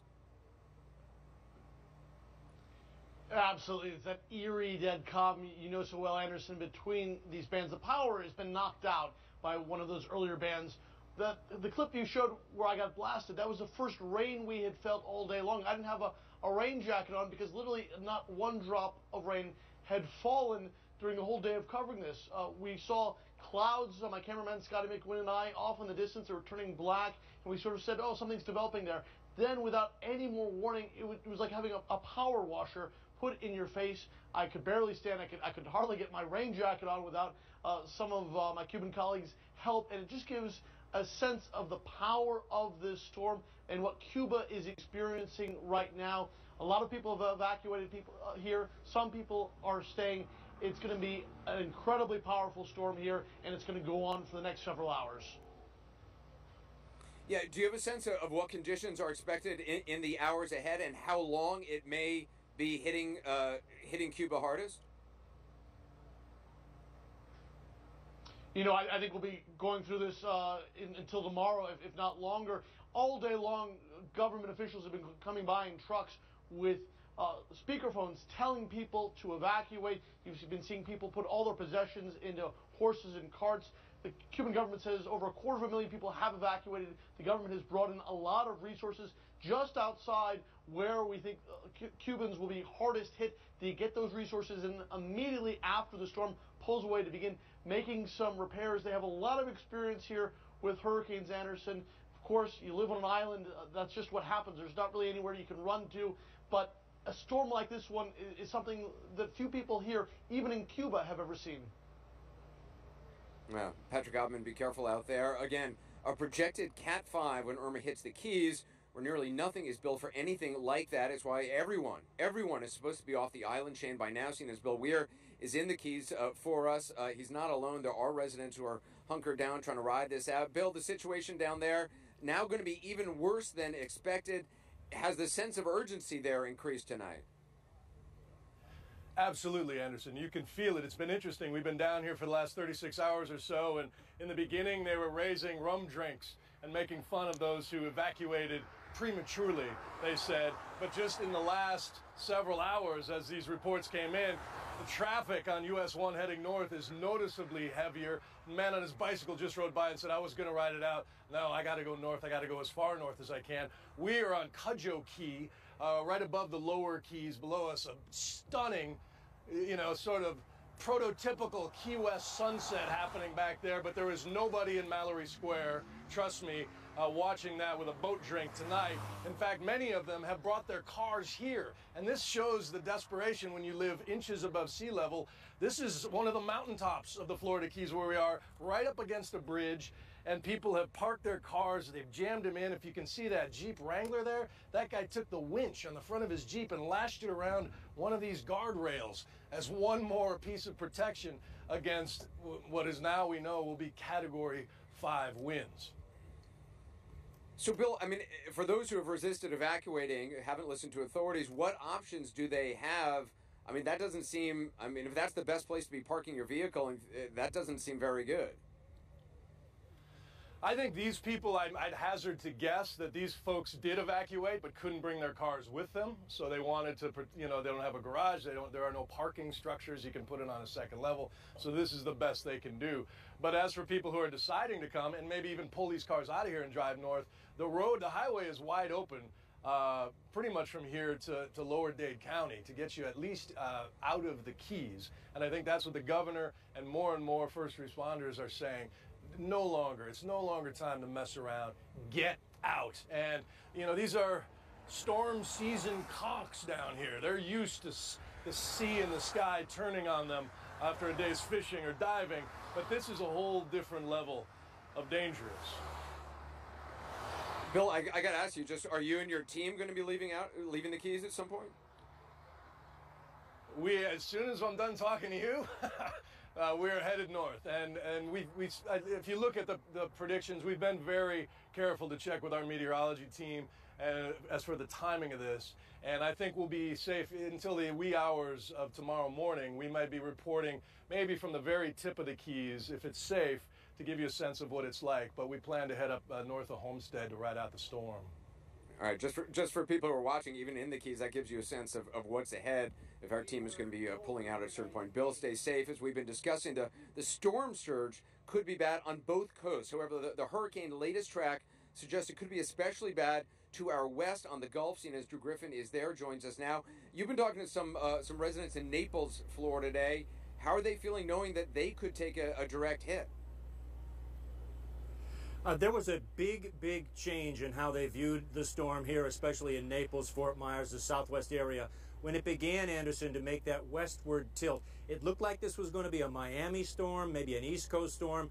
But when it began to tilt west on Thursday, a little more today, boy, people really jumped into action. All the barrier islands have gone under mandatory evacuations. All the lower level areas that normally flood or get storm surge on the mainland had now been under mandatory evacuation. And look at me, this is downtown Naples, the iconic lit palm trees on a Friday night. Virtually nobody here. The people who are here generally believe they're going to be able to ride out the storm surge. Everybody in a mobile home park in Collier County basically has been told to leave. We took a look at mobile home parks, and it looks like they are empty. We found a few people actually moving out. This is Joe Habercorn and his mother, Sue.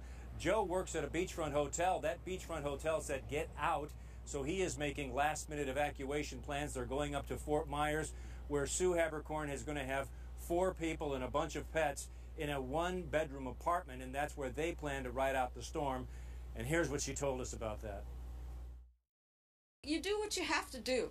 You do what you have to do, and we'll do the best that we can, and if things don't work out, we did the best. They are doing the best they can. I don't see anybody really saying this is just going to be a blow-off storm. They know, they can see the track. They remember Charlie from 2004. And Anderson, they are really either getting out or hunkering down for this storm. Yeah, and just in terms of those who are staying or who feel it's too late to get out, is there a place they can seek shelter? I mean, are there city-run shelters? You know, shelters are opening up. In fact, just about at 6:40 tonight, Collier County, the county I'm in, opened up 3 new shelters. They've got plenty of shelters. They've got tons of shelters with pets, but they are starting to fill up. It just shows you how serious people are taking it here on the west coast of Florida. So 3 more shelters opening up tonight. The emergency management seems to be really on top of this and taking this in an orderly fashion. Gas is going to be a huge deal over the next couple of days, Anderson. You have to drive all over the place to find gas. I think that's going to really limit the kind of mobility and the decision-making for people who want to get out of here. They might look at the gas stations that are closed and think, I have no idea where I'm going if there's gas. I may just stay. Anderson? Right, and also, I mean, you know, once this thing starts, the roads themselves could be cut off, could be blocked. That's the first thing emergency responders are going to be working on once this is done, just getting roads clear. Drew, we'll continue checking with you. Just ahead, over the last couple of days, if you've been watching the broadcast, we've been checking in with NOAA hurricane hunters who are flying through this storm or over this storm. We'll talk to another one just ahead. Also, we'll go to Barbuda, which not only took a direct hit from Irma, but is now bracing for Jose. We'll be right back from Miami Beach.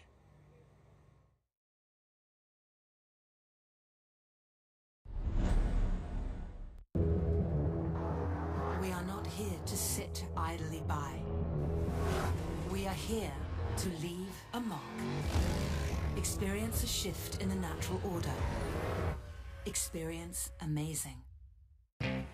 Binders, done. Super cool notebooks, done. That's Mom taking care of business. And with the 25-cent event, Office Depot Office Max takes care of Mom. Now, all this, just 25 cents each. Taking care of business. When only the best will do, one-of-a-kind Tempur-Pedic delivers. Only Tempur material precisely conforms to your weight, shape, and temperature. It provides up to twice as much pressure-relieving power, so you won't toss and turn. And Tempur-Pedic is the best at minimizing motion transfer from your partner. You'll wake up feeling like a champion.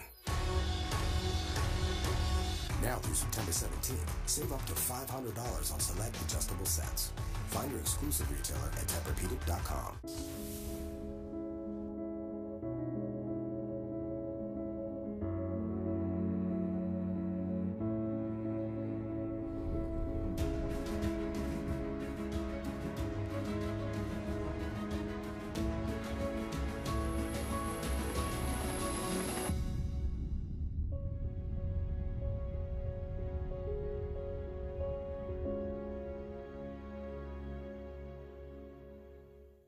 We just got to take it one game at a time. Next question.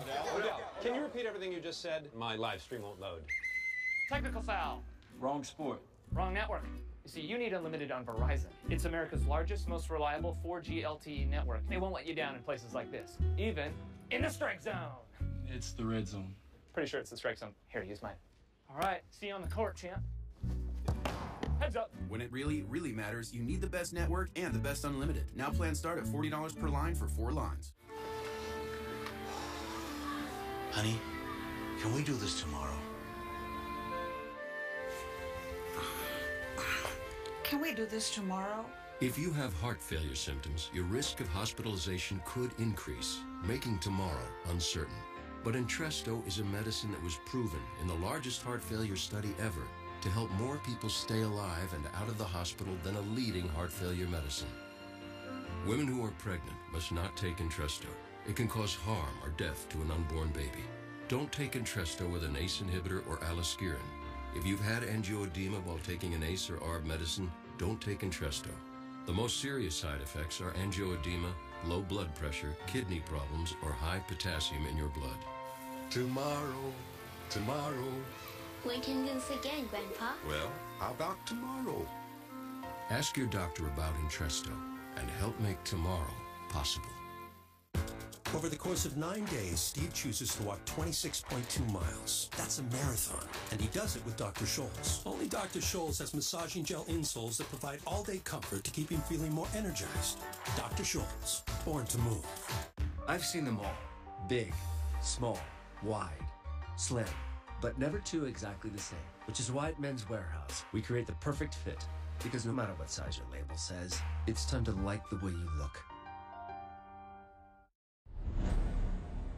We're live here in Miami Beach, where as you can see, those first outer bands are just some light wind really just starting to affect us. Again, just a whisper of the winds to come. Many people have left Miami Beach as Hurricane Irma approaches. Other state, federal, local people are getting ready to respond when it hits. With me now, someone who's seen all the hurricanes can do to this state, has overseen preparations and at times the recovery effort.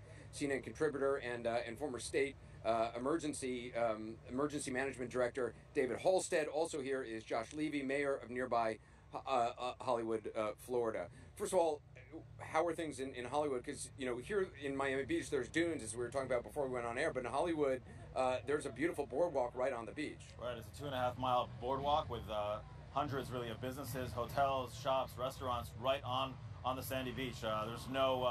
There's no barrier to protect like the dunes here in Miami Beach. Yeah. So how are preparations there?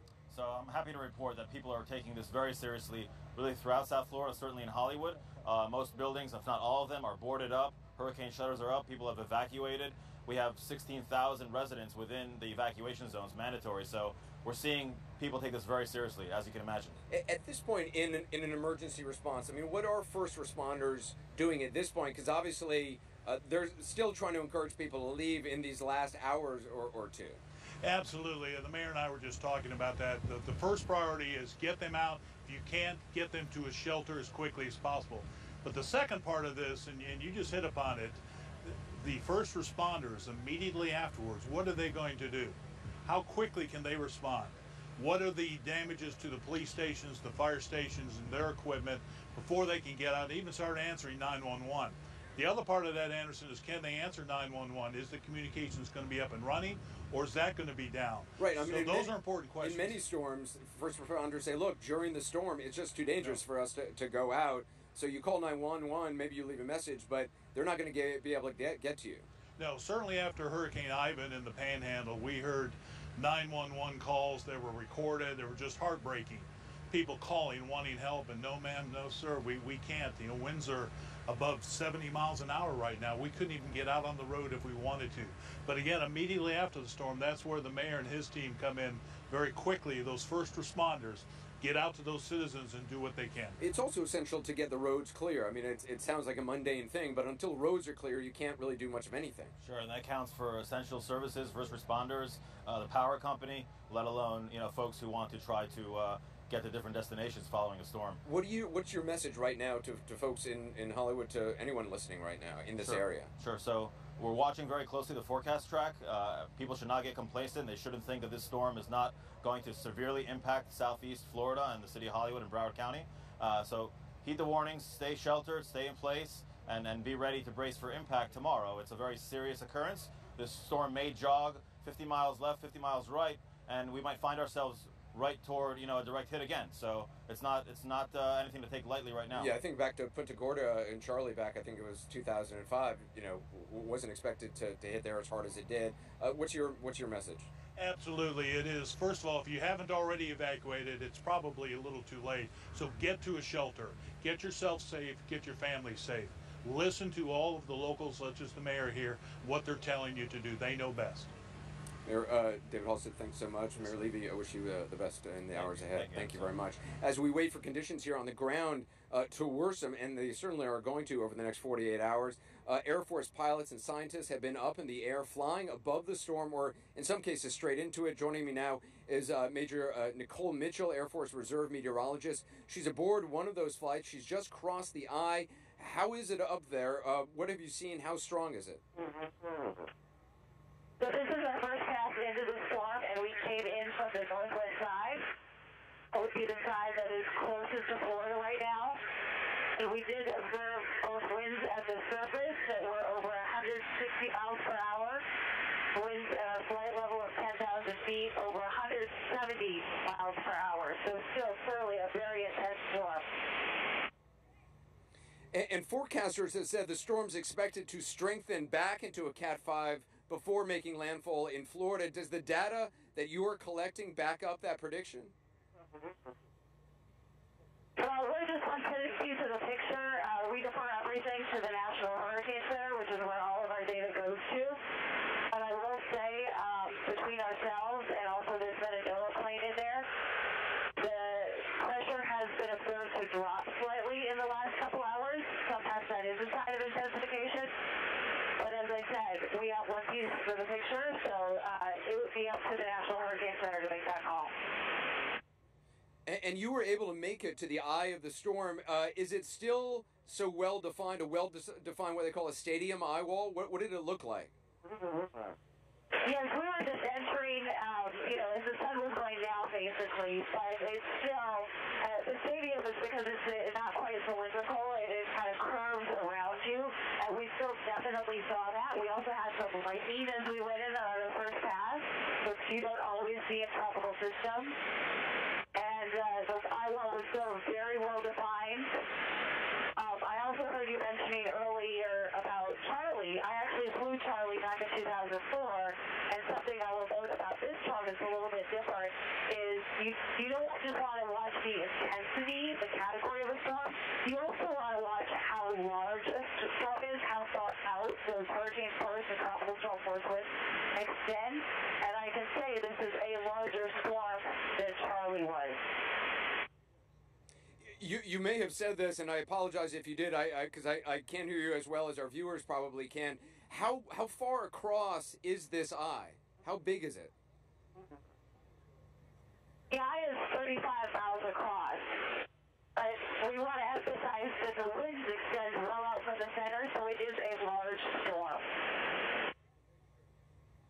Listen, we all obviously appreciate all the information that you and your colleagues gather. Major Mitchell, thank you so much. Just ahead, we're going to see what the National Hurricane Center is doing with that data. We'll also check in with the top official there. Also, of course, there are grave concerns about one of Florida's best-known inland bodies of water and whether it could overwhelm the surrounding area. We'll talk about that and show it to you ahead. 10 seasons on CNN. How the did that happen? Let's go! Anthony Bourdain, Parts Unknown, is back. The 10th season was the strangest. Oh, it's soft. wildest, most creative season yet. So what's the secret to making it this far? Alcohol. Season 10 of Anthony Bourdain Parts Unknown starts Sunday, October 1st at 9 on CNN. My Dell Small Business Advisor has gotten to know our business so well that it feels like he's a part of our team. With one phone call, he sets me up with tailored products and services. And when my advisor is focused on my tech, I can focus on my small business. A Dell Advisor can help you choose the right products with powerful Intel Core processors.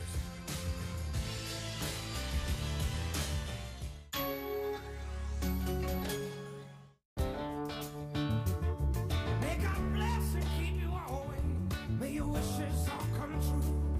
May you always do for others. Let others do for you. May you build a ladder to the stars. Long live tradition. And long live the trucks capable of carrying them on. Ram, proven to last. Right now, get 0% APR financing for 72 months on all 2017 Ram 1500 models. Where's Garrett? Saved money on motorcycle insurance with Geico. Going up the country. Later, Gary. I have a motorcycle. Wonderful.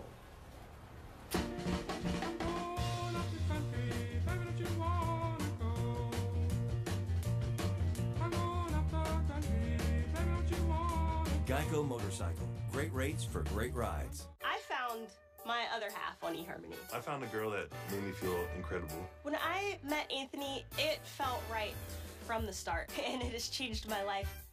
Stop waiting. Start communicating for free today. When you have allergies, it can seem like triggers pop up everywhere. Luckily, there's powerful 24-hour non-drowsy Claritin. It provides relief of symptoms that can be triggered by over 200 different allergens. Live Claritin Clear. This is a quest to explore the wonders of our world. Never seen anything like this before. Go there before it's gone. The Wonder List with Bill Weir returns Saturday, October 7th at 9 on CNN. You don't always use your smartphone to update your status. I'll find it, okay? You don't always use it to read the latest posting. Aw, little girl lost her dog. Oh, hey, wait a minute. You don't always use your smartphone to friend someone. Someone's looking for you. But when it matters most, you count on TrackPhone. Hi, I think I found your dog. Our new smartphone plan gives you talk, text, and data with unlimited